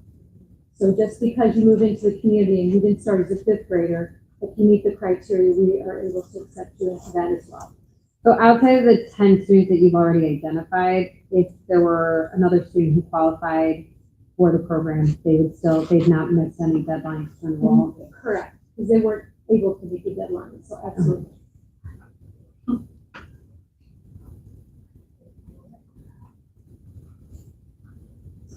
For clarification, am I to understand you're saying a Quest student could still apply and get into Richwoods? Reservoir, thank you. If they meet the criteria. So based on the data that you have from the students, you guys were able to individually or independently identify these 10 students qualify. Yes. But there might be, I'm trying to figure out how they could potentially, if there was other, If we miss a student, we absolutely, we Okay. still have room. But it's norm data. right, So it's like COGAT, it's all of those kinds of schools. So if we have students that are not a Florida public school student, then we have other ways to assess them because they didn't have a COGAT. So we find ways to assess to make sure that they meet the criteria. So for this.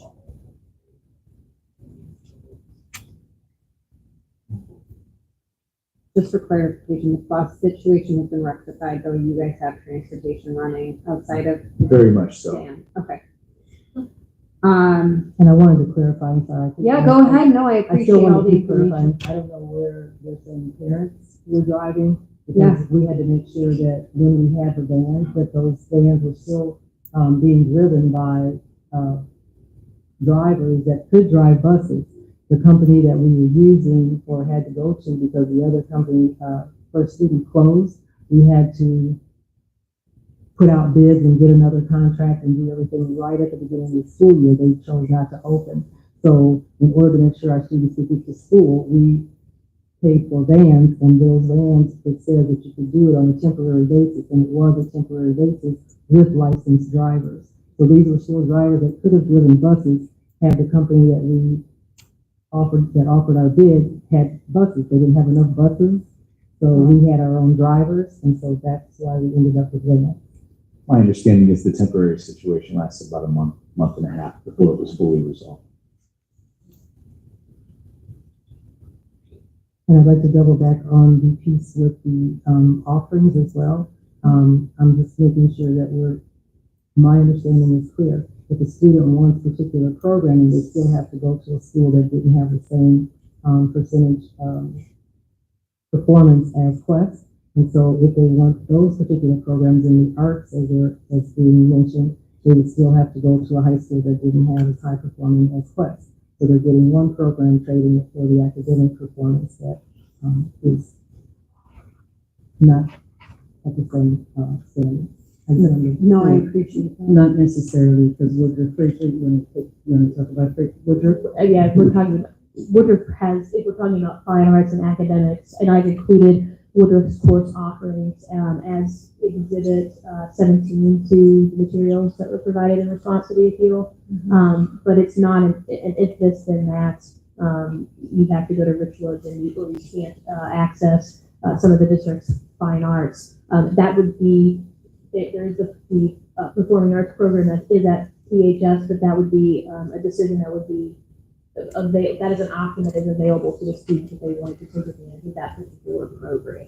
But they also have access to 14 Correct. culinary, barbering, solar, construction, cosmetology, which is housed at the Korea Technical Center at Woodruff. So even if you're at Woodruff, as Dr. Wilson said, they would give us there for 4 hours and bus back to there. Right. I guess the point is they don't have to pick the fine arts or the career and technical at the detriment of the academic or the lower performing schools available to all of the district students. The student discipline slide that you showed. Yes. There was no action. I don't know. Can you pull it up?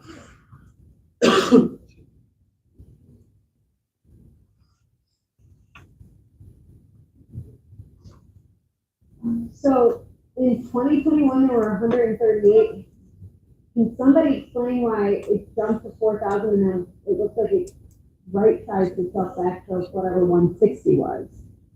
Does anybody have an explanation? Just so I make sure that I'm understanding this slide, because it seems really discrepant from the other two numbers. If I may, since this is my slide, but my understanding of Quest's explanation for this change in the numbers is one, the pandemic led to more referrals, and we were seeing the ripple effect of that. But the reason that there were 4,000 with no action is because they're saying they documented that internally, the interventions that were used internally instead of using Skyward, which is the preferred method. But what I included in our response and what I said here is I don't have any competent evidence to suggest that those targeted interventions were used and there actually was, for what the data that we had, there was no action. I don't know that actually answers your question and what accounts for the large jump, but that's the data. And what I would say what constitutes the reduction is, like all of the other schools, we monitor attendance and discipline and all of those data on a monthly basis, and we have meetings. So we saw theirs just really being out of whack. So our team really sort of went knocking on the door saying, hey, look at this, you guys have to fix this, work on this, work on this, work on this. I would say Shannon and Renata to get it to where it is. But we were the ones who sort of said, hey, this needs some attention. Our Department of Student Affairs noticed the discrepancy and was reaching out to Quest to update this information with respect to the referrals and the no action. When was that? Over the course of the 23-24 school year. They contact them each month. So we want, go ahead and finish. I'm sorry.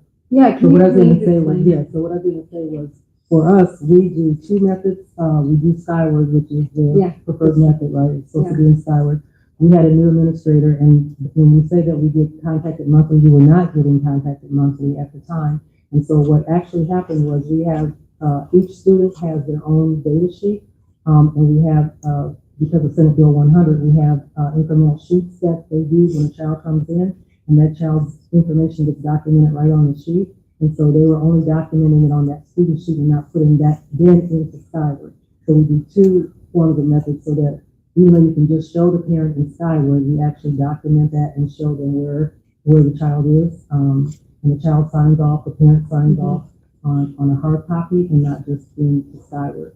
So when we did get the call, it's my understanding, again, that's at the building level with the principals, that they were not handling the action side of it. We do minors, we do majors, we do a lot of discipline so that we can then determine what we need to do for social emotional and discipline extra steps for students. We do intervention classes based off of our data from discipline. So all of that's done on those hand sheets, and you can run reports on Skyward. So we admit that we were not putting that into Skyward, but we do have a method of following up on that. And that, for us, explained to me why my staff was not putting it into Skyward, but just putting it on the hard copy sheet. Okay. After it became clear that the data wasn't making it on Skyward so that the district had access, we included that in our workflow, which is why you see the problem was rectified. Yeah, just because it had me scratching my head because it looks, the end numbers look similar to each other and then you have this big number in the middle. So I just need to make sure that I wasn't missing anything. Can you guys tell me, because the numbers with regards to student enrollment, you had, and I keep getting them flipped, middle school and high school, one had an uptick this year and one kind of decreased again. What is your plan to ensure increased student enrollment for the upcoming years? And if you were to remain open, what would be the plan to retain students? From our perspective, there's been a lot of uncertainty in Peoria. The tenor towards charter school, Quest Charter School, was clearly negative by district administration at the last renewal period. I think the community heard that and they became concerned about investing their own education in such an uncertain future. I think we've seen the same in the teaching staff as well. I think our decline in enrollment was also hampered by COVID and a general lack of visibility. Generally, Quest has a fair amount of publicity related to its regular course offerings, as well as leading up to the lottery. And there wasn't as much visibility post-COVID as we would have liked. So it is our expectation and hope that with the certainty of and as we provided renewal, we will provide the certainty to students that they can confidently enroll at Quest and not be worried about having to get bused somewhere else next year or losing their jobs next year.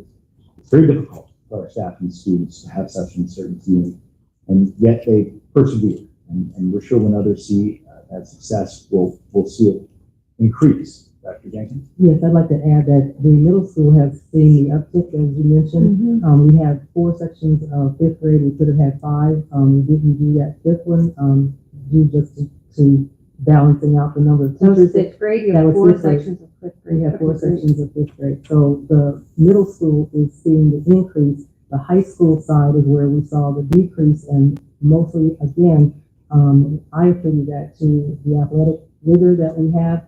We have more credits for graduation than other high schools, and that's because of the added science and math that students need to have as exit expectations. Sports, we're trying to add more sports. That's obviously, we added football this year, so that helps. So trying to do things that students and parents say are interest areas are things that we can add as we have the students to do so. Volleyball, all those things that make a full high school are things that, we plan to keep adding. And as we add those, we draw more families. So middle school's on the uptick, and we're trying to still grow the high school. Are the grades evenly, the numbers of students in the grades, are they evenly dispersed? Are you seeing pockets? I don't know if I saw anything about the actual number of students in each grade. And I can give you those. The seniors are the Which is- lowest class, Okay. because, and again, they get to freshmen, sophomores, and then they want to go back to their, sometimes leave to go to their high schools for that senior year, junior, senior year. And that's again because of exit expectations. So I think as has been stated, we just keep pushing to keep students engaged at the high school as well as the middle school. Okay. In the middle school, are they evenly dispersed, or are there still like peaks and valleys in the same grade? I think so. Give me my Yeah, numbers. that's fine. You work on that and I'll get to my next. So the middle school, the numbers are more evenly distributed. Like I was saying, 60, I'm showing 64 at 5th grade, 56th grade, 45, which 40 so at the 7th and 8th, and then by 9th we have 53, 50 at the 10th. That 11th and 12th grade is where those numbers dip, and that's where we lose our numbers and go back down to 172. And the numbers started declining from 2016 to 2017. If you'll notice, they started off with over 600 and Yeah, yeah. I saw it dipped, but I mean, I also have to recognize they have had an uptick too. So I want to make sure that I'm understanding what that looks like. And I think a point that's been made both in response and in previous years is that the student enrollment is not static. So they will have a class come in, so that those people will leave, and then they will have a new crop based on the lottery. So even the group of students that we're seeing go through class are not necessarily the same that started with the cohort. So we know that. And again, it's a choice school, but the students and families that stay with us, those families come in at 5th grade and they tend to stay throughout. In the charter, in the process for renewal and the discussion about the last agreement with regards to student enrollment, was there discussion about what your expectation was for minimum enrollment or I didn't see a requirement that the school must maintain. I saw that you may not exceed, Right. but I didn't see anything with regards to. I don't believe that there was a minimum enrollment like threshold that Right. was going to be a performance indicator. Okay. But I don't think that we can give short shrift to the idea that student enrollment itself isn't, there doesn't have to be a floor in order for declining enrollment to be a problem. To answer your question, there was no minimum discussed during the negotiation of the charter agreement. Both of you, it came up and it's in a lot of the documentation, obviously, about these quarterly meetings. I was hoping to get a little better of an understanding of these quarterly meetings. Were generally who was present, what was the purpose, what was discussed, were they actually held quarterly, that type of information. A few. Yes, Thank you. they were held quarterly, and in fact, was at the request of Quest that when they went into the contract. And because Quest said, we need to be made aware of issues before they become real niggas. So, yes, they were regular. We have been counseled once or twice, of them in makeup section we have been held. And generally, the purpose of those was to meet with key stakeholders on both sides of the administration to discuss Quest's continuing performance and compliance with the charter agreement.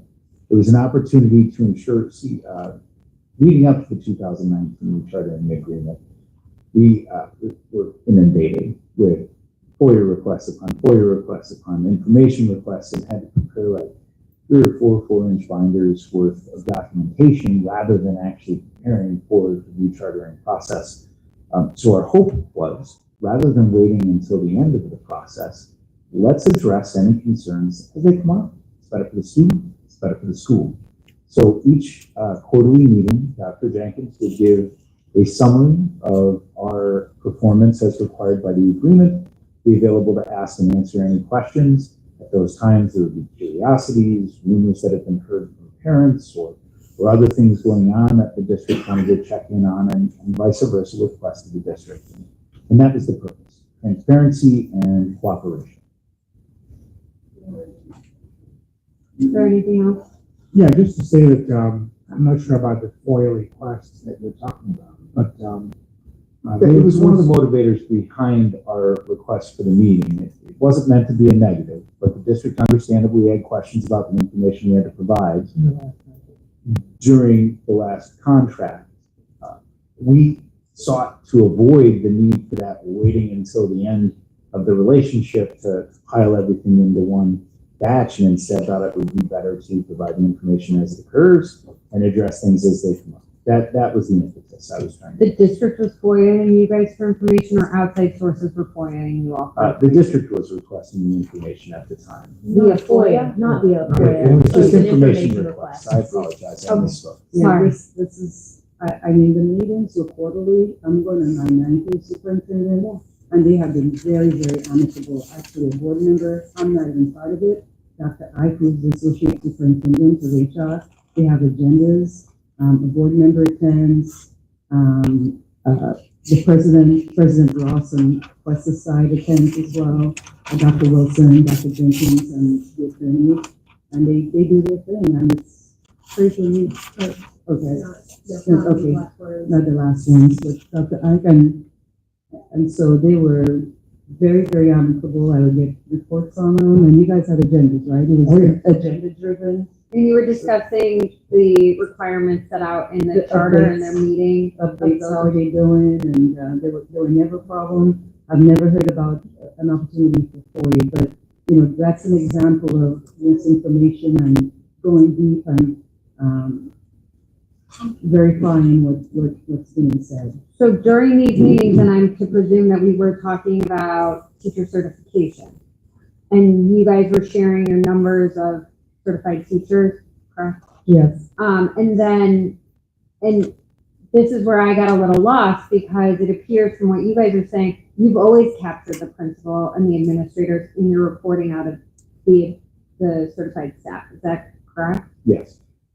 But then what you guys are saying is the first time was part of this renewal process that you guys realized that they were counting the principals. So during the quarterly meetings, was it not reported out that the principals and the assistant principals were being counted as certified staff?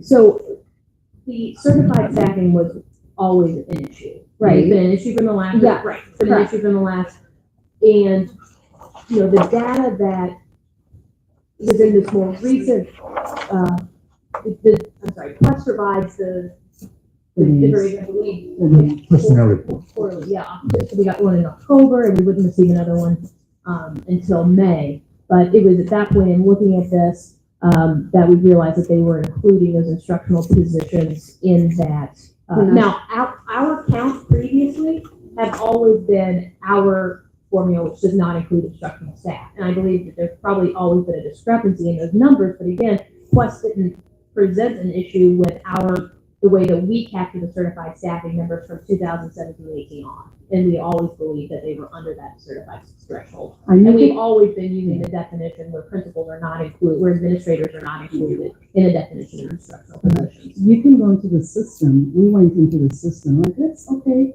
Because at the last meeting, they came up to the podium, they told the board, oh, they're in compliance, everything is accurate, we're wrong. So I said, let's go into the system. I went into the research department and we looked at you can see it. And I wish we could pull it up and share it with you. There were subs, there were clerical as teachers. I mean, it was not pretty and it was not accurate at all. And that's like, oh, wow. Because every course needs to have a teacher assigned to it, like Fraser said. So we can pull it up right now. And share it with you. It is there for everyone to see. We never really just trusted the information, but then when they're like, oh, well, we have the 75% and we're in compliance. I said, team, let's go in and go into the system and just verify each classroom because we can do that. And then it was worse than what we thought. But I want to be clear that we never included that was their definition of instructional position, not ours. And when we had put those numbers together, both in the 2019 renewal process and in the most recent, we were never including those. Okay. I just want to make, is there anything you guys want to add? Go ahead. No, go ahead. I was going to say, in every school district, there's three categories of staff. There's administrators, teachers, and support staff. We don't include administrators, we don't include support staff when it comes to instructional staff. So obviously for Quest, within the teacher category, they have the 25%. We always look to see if they at least have 75% within the teacher category. Right? So when they send us their personnel report, we assign a particular human resource specialist to always go online and verify the certificate to easily online to verify who has failed and who doesn't. And then we say, okay, of this teachers force here, X number has failed and X number does not. As you can see from the presentation we submitted, really Quest has really never met that. And each time we meet, in the quarterly meeting, we talk about it.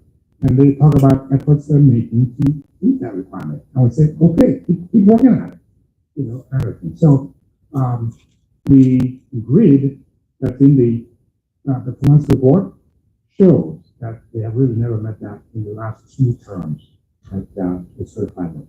You guys want to anything that you want to add? The only thing that I would say is we do meet quarterly and I do share those numbers and those numbers do, we always kept coming back to what is a certified staff member? Is that, core? Is that, and what constitutes core?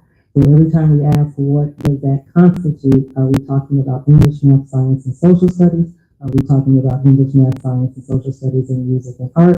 So trying to get a clear clarification of what was being called, that 75% and what constitutes it.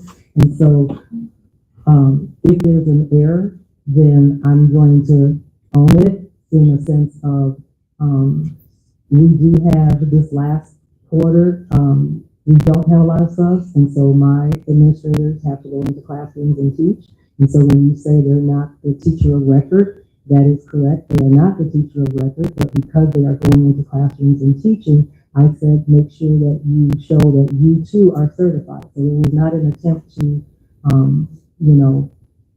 hide anything. It was an attempt to show that these are all the people that are instructing students. I don't want anybody to say that we were trying to hide anything. So just show that you have your Pell as well. And so that's the only thing that I can say. That could be the discrepancy. I would also add that the Charter Schools Act permits, there isn't just one definition of instructional staff. In fact, the Charter School Act indicates that it's as further defined in the charter agreement. So it fully recognizes there are different ways we can consider and count this number. In this case, we didn't have a further definition, but frankly, neither party's understanding or approach to it is nonsensical. both sides have a very understandable approach to how they describe and define their instructional staff. It can be put in the contract. It's really clear. I'm sorry, I'm just confused by the statement that there was conversation about what constitutes instructional staff, because over 7 years, we have noted that this has been an issue, and never once did Quest say, well, who are you counting in your definition? You were not at the meetings when we had our quarterly meetings, and it was discussed every time we had a meeting, so please don't say that. Okay, so I'm Not understanding. really. I'm trying, and this kind of brings me back to, like I said, I wanted to have a better picture of what these quarterly meetings were looking like and what data was presented at the quarterly meetings, and And I'd be happy to supply my reports that I pass, that we go through my report every time we have a meeting, and I have a PowerPoint that I present, and all of the information is within those PowerPoints. Okay, and then if the public school had additional questions or wanted additional information, they would then reach out to you and gather that additional information. Correct, they were all at the meetings, and so they could ask right then and there. Everyone was sitting at the table was at the meetings, and they could ask questions right then and there. And if they asked for further information, I would send it back to them. This brings me to the special education compliance matter. I'm trying to, because there's a requirement, obviously, as the LEA to have oversight on all the compliance with regards to special education. And so I am trying to sort out, really a lot of statements were made with regards to kind of non-compliance, and this was kind of, your response and things like that were kind of the first that I learned that special ed compliance was even possibly on the table with this matter. So, and I only have 5 minutes.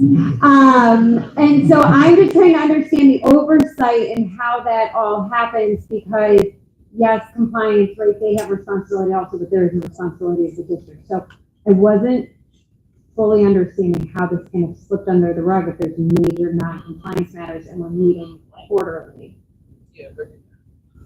Well, because I think, to be quite honest, I think that there wasn't full transparency with the district in some of these meetings that we were having with their special education staff. So you don't have this oversight to go into the system and check for compliance with regards to evaluations? It depends on if the documents are uploaded into Skyward. Right. Okay. Well, okay, what I would say to that is when students come to Quest Charter Academy, we cannot put in any of our applications who has an IEP and who does not. So when they come to us, the director of special education, once they come to Quest, then has to get our lottery, and they identify who has special education. And once those identifications are handled and identified, then the district does have full, Pure Public School does have full access to who has an IEP, who doesn't, who should, who shouldn't. And at Quest, we handle students that have 50%, less than 50% need for special education services. Mm-hmm. And so the students that we get are all in inclusion. And so that doesn't negate that they are the LEA and they do have access. And if those, so they know first who has an IEP and who should be in the system. We do not put that into the system. That is already in the system when students come to us. But I think you and the special ed director and your liaison meet monthly and discuss it. And Dr. Bond, our special ed director, I don't think dives deep into your data, but she listens for any questions and problems that you have. And if something comes to mind, then she does dig in deeper. And what happened in this case is a parent made it clear to us that there were problems. So then she had a reason to go in and check each one of their IEPs. And when you meet monthly, you would assume that there's that conversation happening. And then we unearthed some things that you heard about. In addition, there was a special education teacher that was let go or no longer work there. And so therefore they were unable to meet the minutes, and we did not realize that they did not have an adequate special education staff until once again, we found out about that kind of in a roundabout way. That was the one that left the country. I know I only have like a brief minute, so I just want to make sure I'm clear. There is a special education liaison though assigned to Quest from the district, and they meet monthly. Okay. Dr. Ann. Mhm.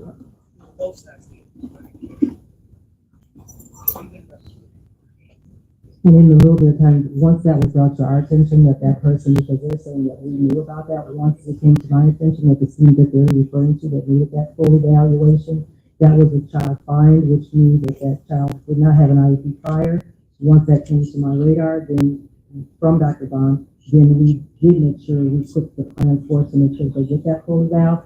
And again, as the LEA, she has access to those things, and so she wasn't saying to us that there was issues in our monthly meeting. Sometimes those meetings last 5 minutes because she's saying, I don't see any problems, do you have any problems, and we move forward. You know, I have like 1 minute. Yeah, I'd be happy to have that parent talk to you if you want to. That's okay. I appreciate that. I am the only other, with regards to kind of the LEA's responsibility with SPED, are they included in your trainings or are there trainings being offered to Quest? How is Quest supported with regards to special ed? I would think. Pardon? As you heard them say, we're able to come. A lot of times we have to reach out and say, hey, can we be a part of those trainings? That's part of that monthly meeting, that discussion. That you all would say, we're having trainings on compliance. Is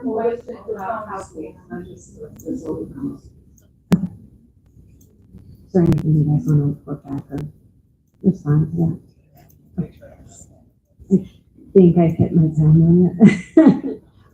A little despair. Okay, so at this point, I'm going to close my portion, which is the questioning, and I am going to yield the floor to the public. If you have indicated that you were interested in speaking, you would have signed in, and Mr. Turvitz has the list, so he's going to call you all up. Again, for the court reporter, please state your name very clearly, spell your name for the court reporter, and speak directly into the microphone so that we can capture everybody's voice. And then we will also have a countdown for you all in the same fashion. Our time got counted down, your time will be counted down. And we will get started. You ready? Okay, great. Okay, I will call the names. Please forgive me if I mispronounce your name, and I'm trying to read handwriting too, so I will do my best. So the first speaker I have on the list, and if you were signed on this list as a speaker, but you already spoke, or you don't want to speak, just indicate that, and we'll go to the next person on the list. Okay? So the first one I have is Renee Anderson. Yes, Renee. Okay. Dr. Jenkins? You're good. Okay. So this one I can't, it's the third person who signed in. It looks like Davis, Destin Davis maybe, or Dallas Davis? Javion. Okay. So please say your name, spell it for us, and then go ahead. My name is Javion Davis, Javion Davis. My name is Javion Davis. I am a junior at Quest Charter Academy. I've been attending Quest for 7 years, and my experience at Quest has been wonderful. I had opportunity to be a sound engineer for our Christmas choir, and it also gave me opportunity to join clubs like Student Civic Theater and Chess Club. I have also made close friends. I have built a positive relationship with my teachers and staff. They support and inspire me to be someone, and they also push me to succeed in life. Quest is more than just a school to me. It's like a family. They also helped me get my job with a partnership from the Mayor's Program, which allows students to get an internship over the summer. And Quest also helps seniors get jobs at Caterpillar, and that is where engineering classes are helpful. We also have medical courses for students that want their careers in the medical field. Thank you for giving me your time today. I would like to return to Quest Charter Academy next school year to finish my senior year, and my peers to continue being Quest to be the best. Thank you so much. Next person is LaFelda Jones.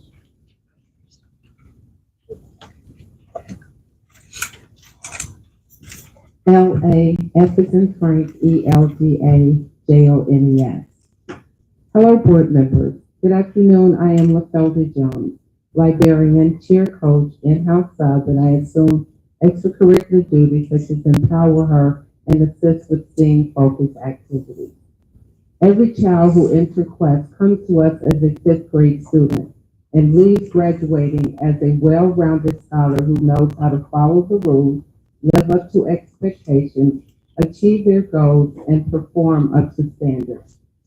It is important to know when scholars come to Quest, specifically those entering fifth grade, are coming from other schools where the learning environment is different.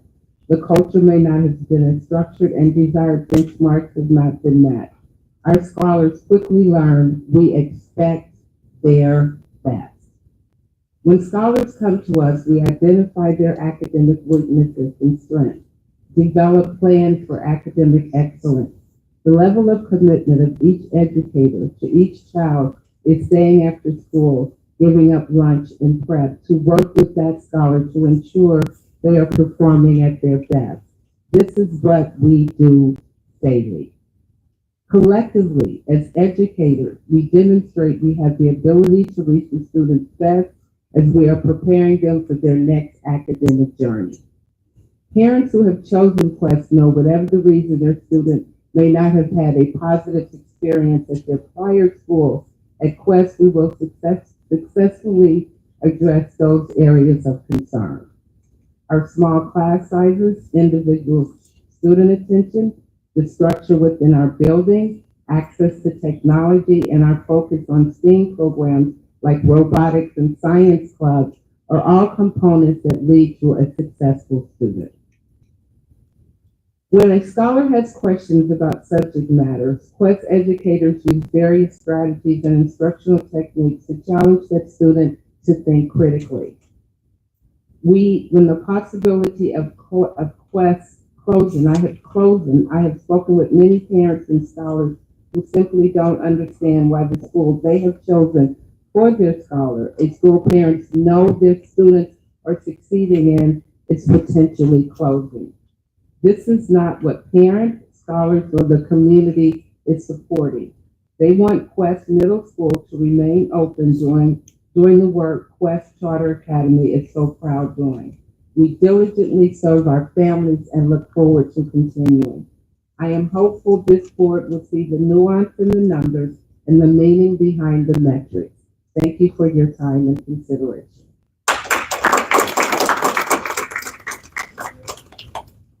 Brianna Johnson.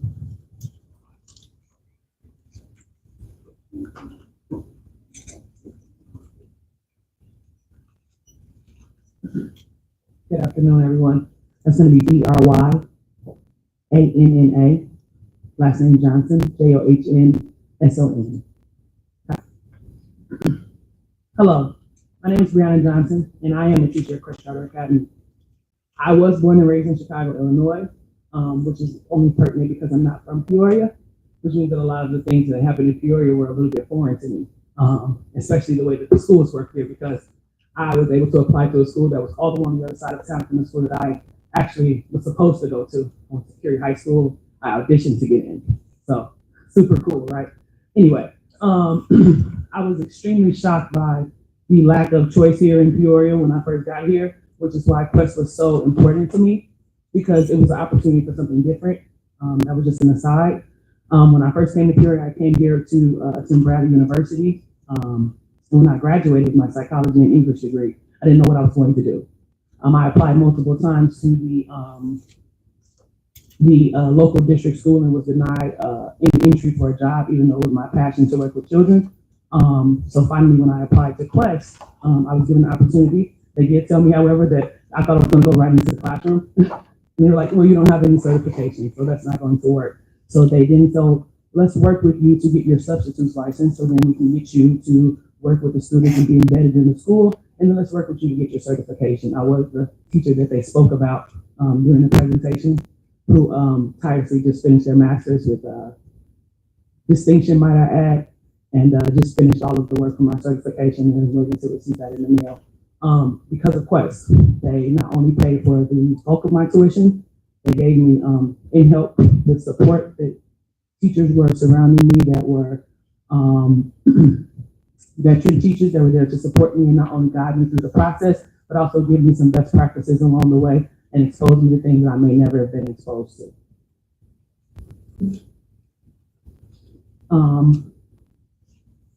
Understanding the idea behind what Quest does for those who are able to choose where they go and choose where they work is a huge component for me, because I was able to find a place and a home there when I was not able to find a place and a home anywhere else in Peoria. And then I was able to find love and support from these students who were able to grow me as I learned and was able to get my education and able to get my master's degree and my certification, which now makes me a part of helping my school to stay open and stay viable in this community. Also, thank you. Another thing I was able to do was to help support the staff in creating a new school within a school, which is our freshman academy, which is there to support our students. So when you saw that level of growth over those years, that's because we said, how can we support them better? How can we provide for them better? And with that, we were able to provide specifically designed curriculum, cohorts that they can be a part of, SEL supports, soft skill supports, achievement, as well as academic skills like note-taking, time management, that most of our students don't really get until they get to college and they have to have the difficulty. Thank you.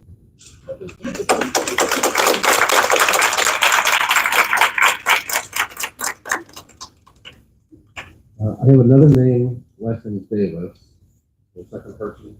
Is that it? Okay. We'll try and pronounce it correctly. Christian, my first name.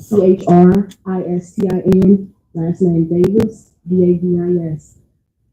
Hello, everybody. I was not planning on speaking, but the passion in me behind Quest got me up at this microphone.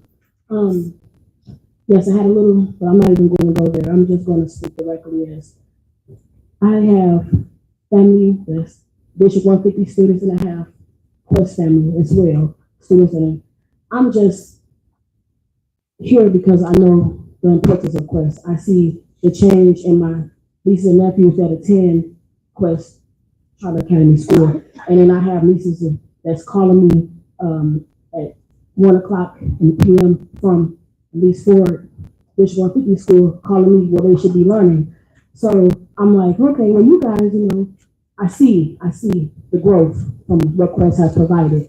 Also, listening to the Bishop 150 speak, I decided to call and see if my student can go into the charter. I mean, you know, what's the school called? The Liberty School, the gifted school, and they informed me that the waiting list has closed and that they are not accepting any more applications at the time.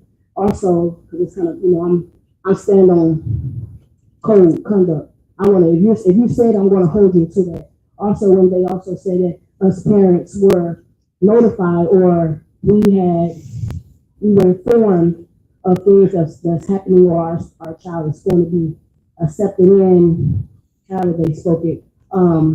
I'm still waiting on some feedback from them, from other parents as well. I attended all the board meetings, and one that stood out to me was on February 12th. Dr. Karat spoke to one of our parents here at Quest, and she assured him that I have it verbatim. I want to speak what she said.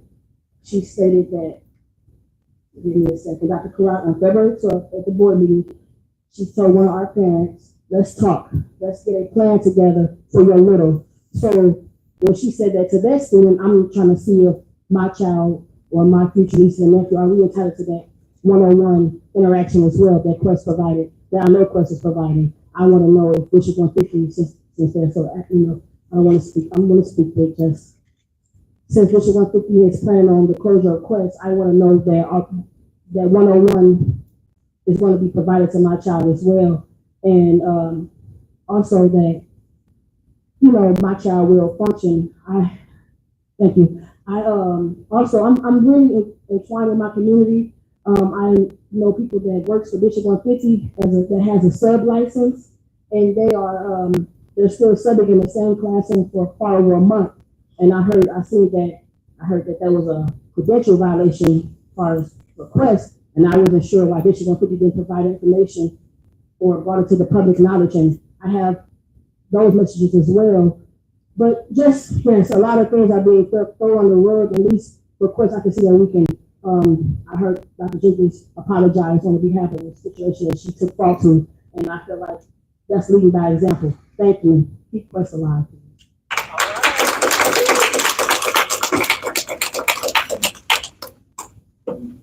Carolina Cabrera.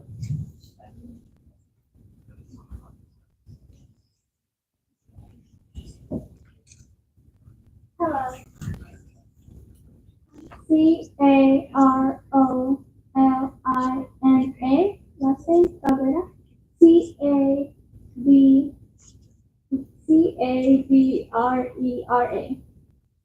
Sorry about that.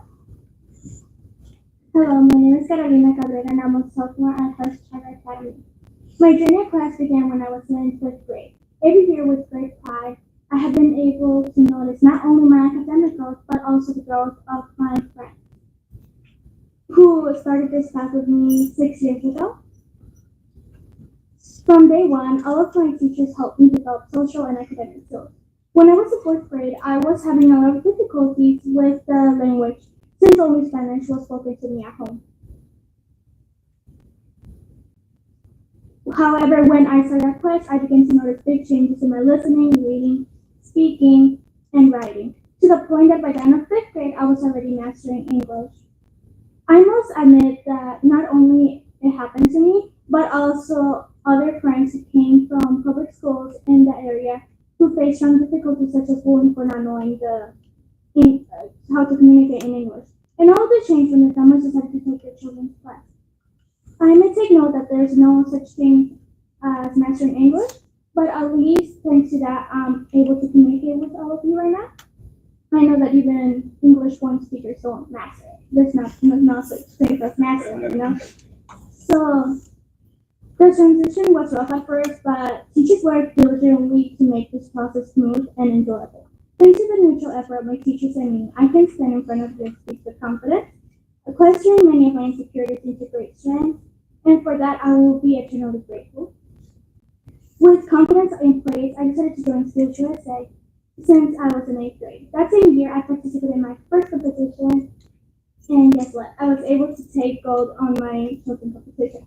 Even today, I continue to attend competitions where I have the valuable opportunity to meet people from different cultures and backgrounds. Today, I would like to sincerely ask you to keep Quest open, because not only do I want to finish my last 2 years there, but also I want my peers to continue having the education we have been having.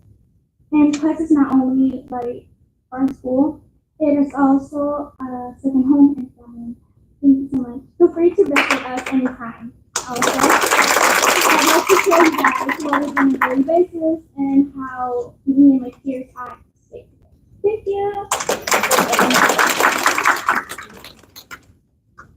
Arlene Coleman. Vernon Johnson.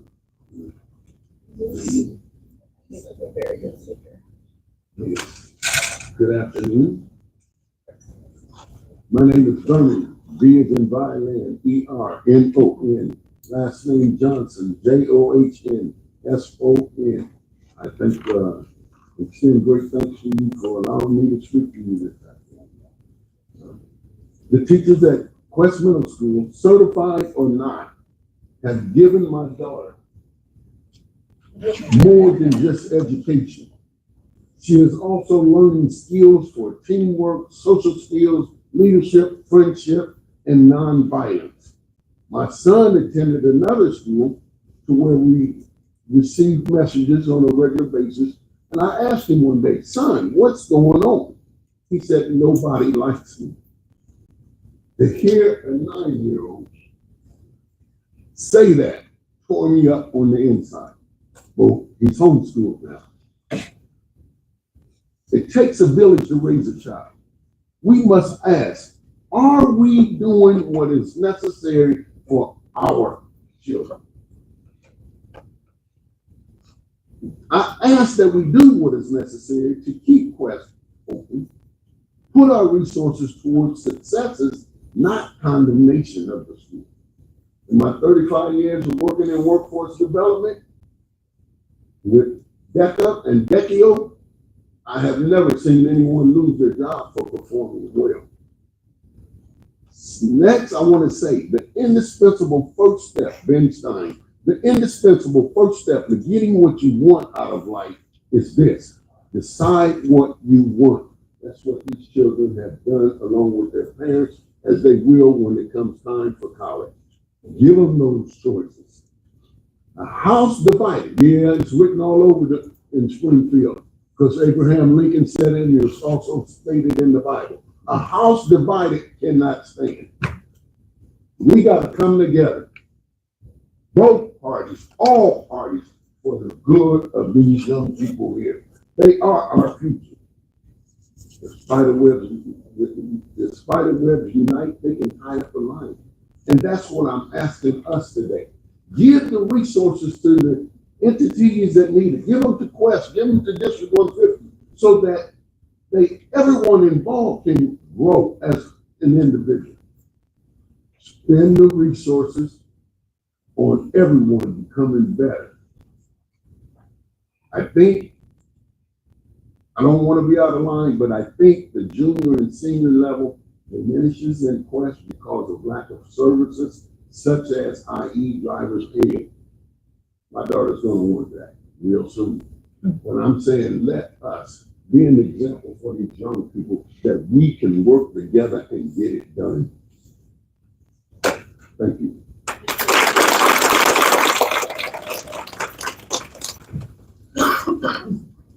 Dan Leonard. Okay. Allison Jack.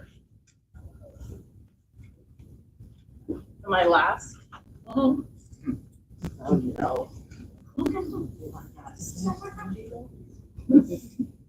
Hello. I'm Allison Jack. I'm Director of Charter School Growth and Support at the Illinois Network of Charter Schools. I'm here to support the strong appeal presented by the team from Peoria Quest and their amazing principal, Tanya Jenkins, who I've known for a long time and so like and respect. I'm sure that it's not lost on anyone in here the fact that all these students, teachers, community members are here to fight for their school. Who has to do that? This white girl from the suburb never had a fight for my school. This is the school they chose, this is the school they love, and this is the school that works for them. And they're being told by a district, and not to be disrespectful, but it's not the highest performing district. This, just to remind everyone, this district has 24 schools. And the way that ISBE ranks schools is the highest ones are exemplary, then commendable, targeted, comprehensive, and the lowest performing are intensive. This district has 1 exemplary school, 11 commendable, 1 of which is Quest, 3 targeted, 5 comprehensive, and 4 intensive. It's not a high performing district. This is a district that proudly states that they're poaching Quest teachers. They're proudly saying that they are heavily recruiting families who are in confusion and having uncertainty. They don't know what to do. You can understand why some of these parents might not be so excited to jump back into the district. This district went to great lengths to talk about how Quest teachers are not traditionally certified. But because they don't have a collective bargaining agreement, they have some flexibility, and because they're a charter, they can hire an art teacher, an artist to be an art teacher. They can hire someone who works in a lab to be the science teacher, and they can find teachers who really understand their community and are sensitive to the needs of their students. And they are losing students because of the stigma around their school and these really difficult renewals. And also the district absolutely lost students between 23 and 22. This district considers these students to be their students. The questions, their students, but they're not. These students, they want to go where they want to go and they deserve that. This is a case of bureaucrats telling their community what is best for them. It's 2024, and I hope this wouldn't happen anymore, but here we are. I hope the ISBE board will consider what is best for these kids and these families, and not for a school district that's supposed to be supporting these families.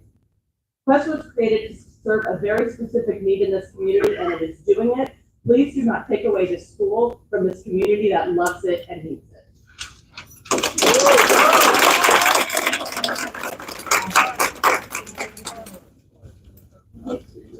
What is the last name on the speaker sheet? Again, we are giving you until March 25th if you want to submit any public comment in writing. The email address is posted outside for you guys to submit that. What's the paper on the table outside? And that's how, and those will all be reviewed as part of the recommendation. Thank you all for your time. May I just make one more statement? If there's going to be some committee in this process of decision making,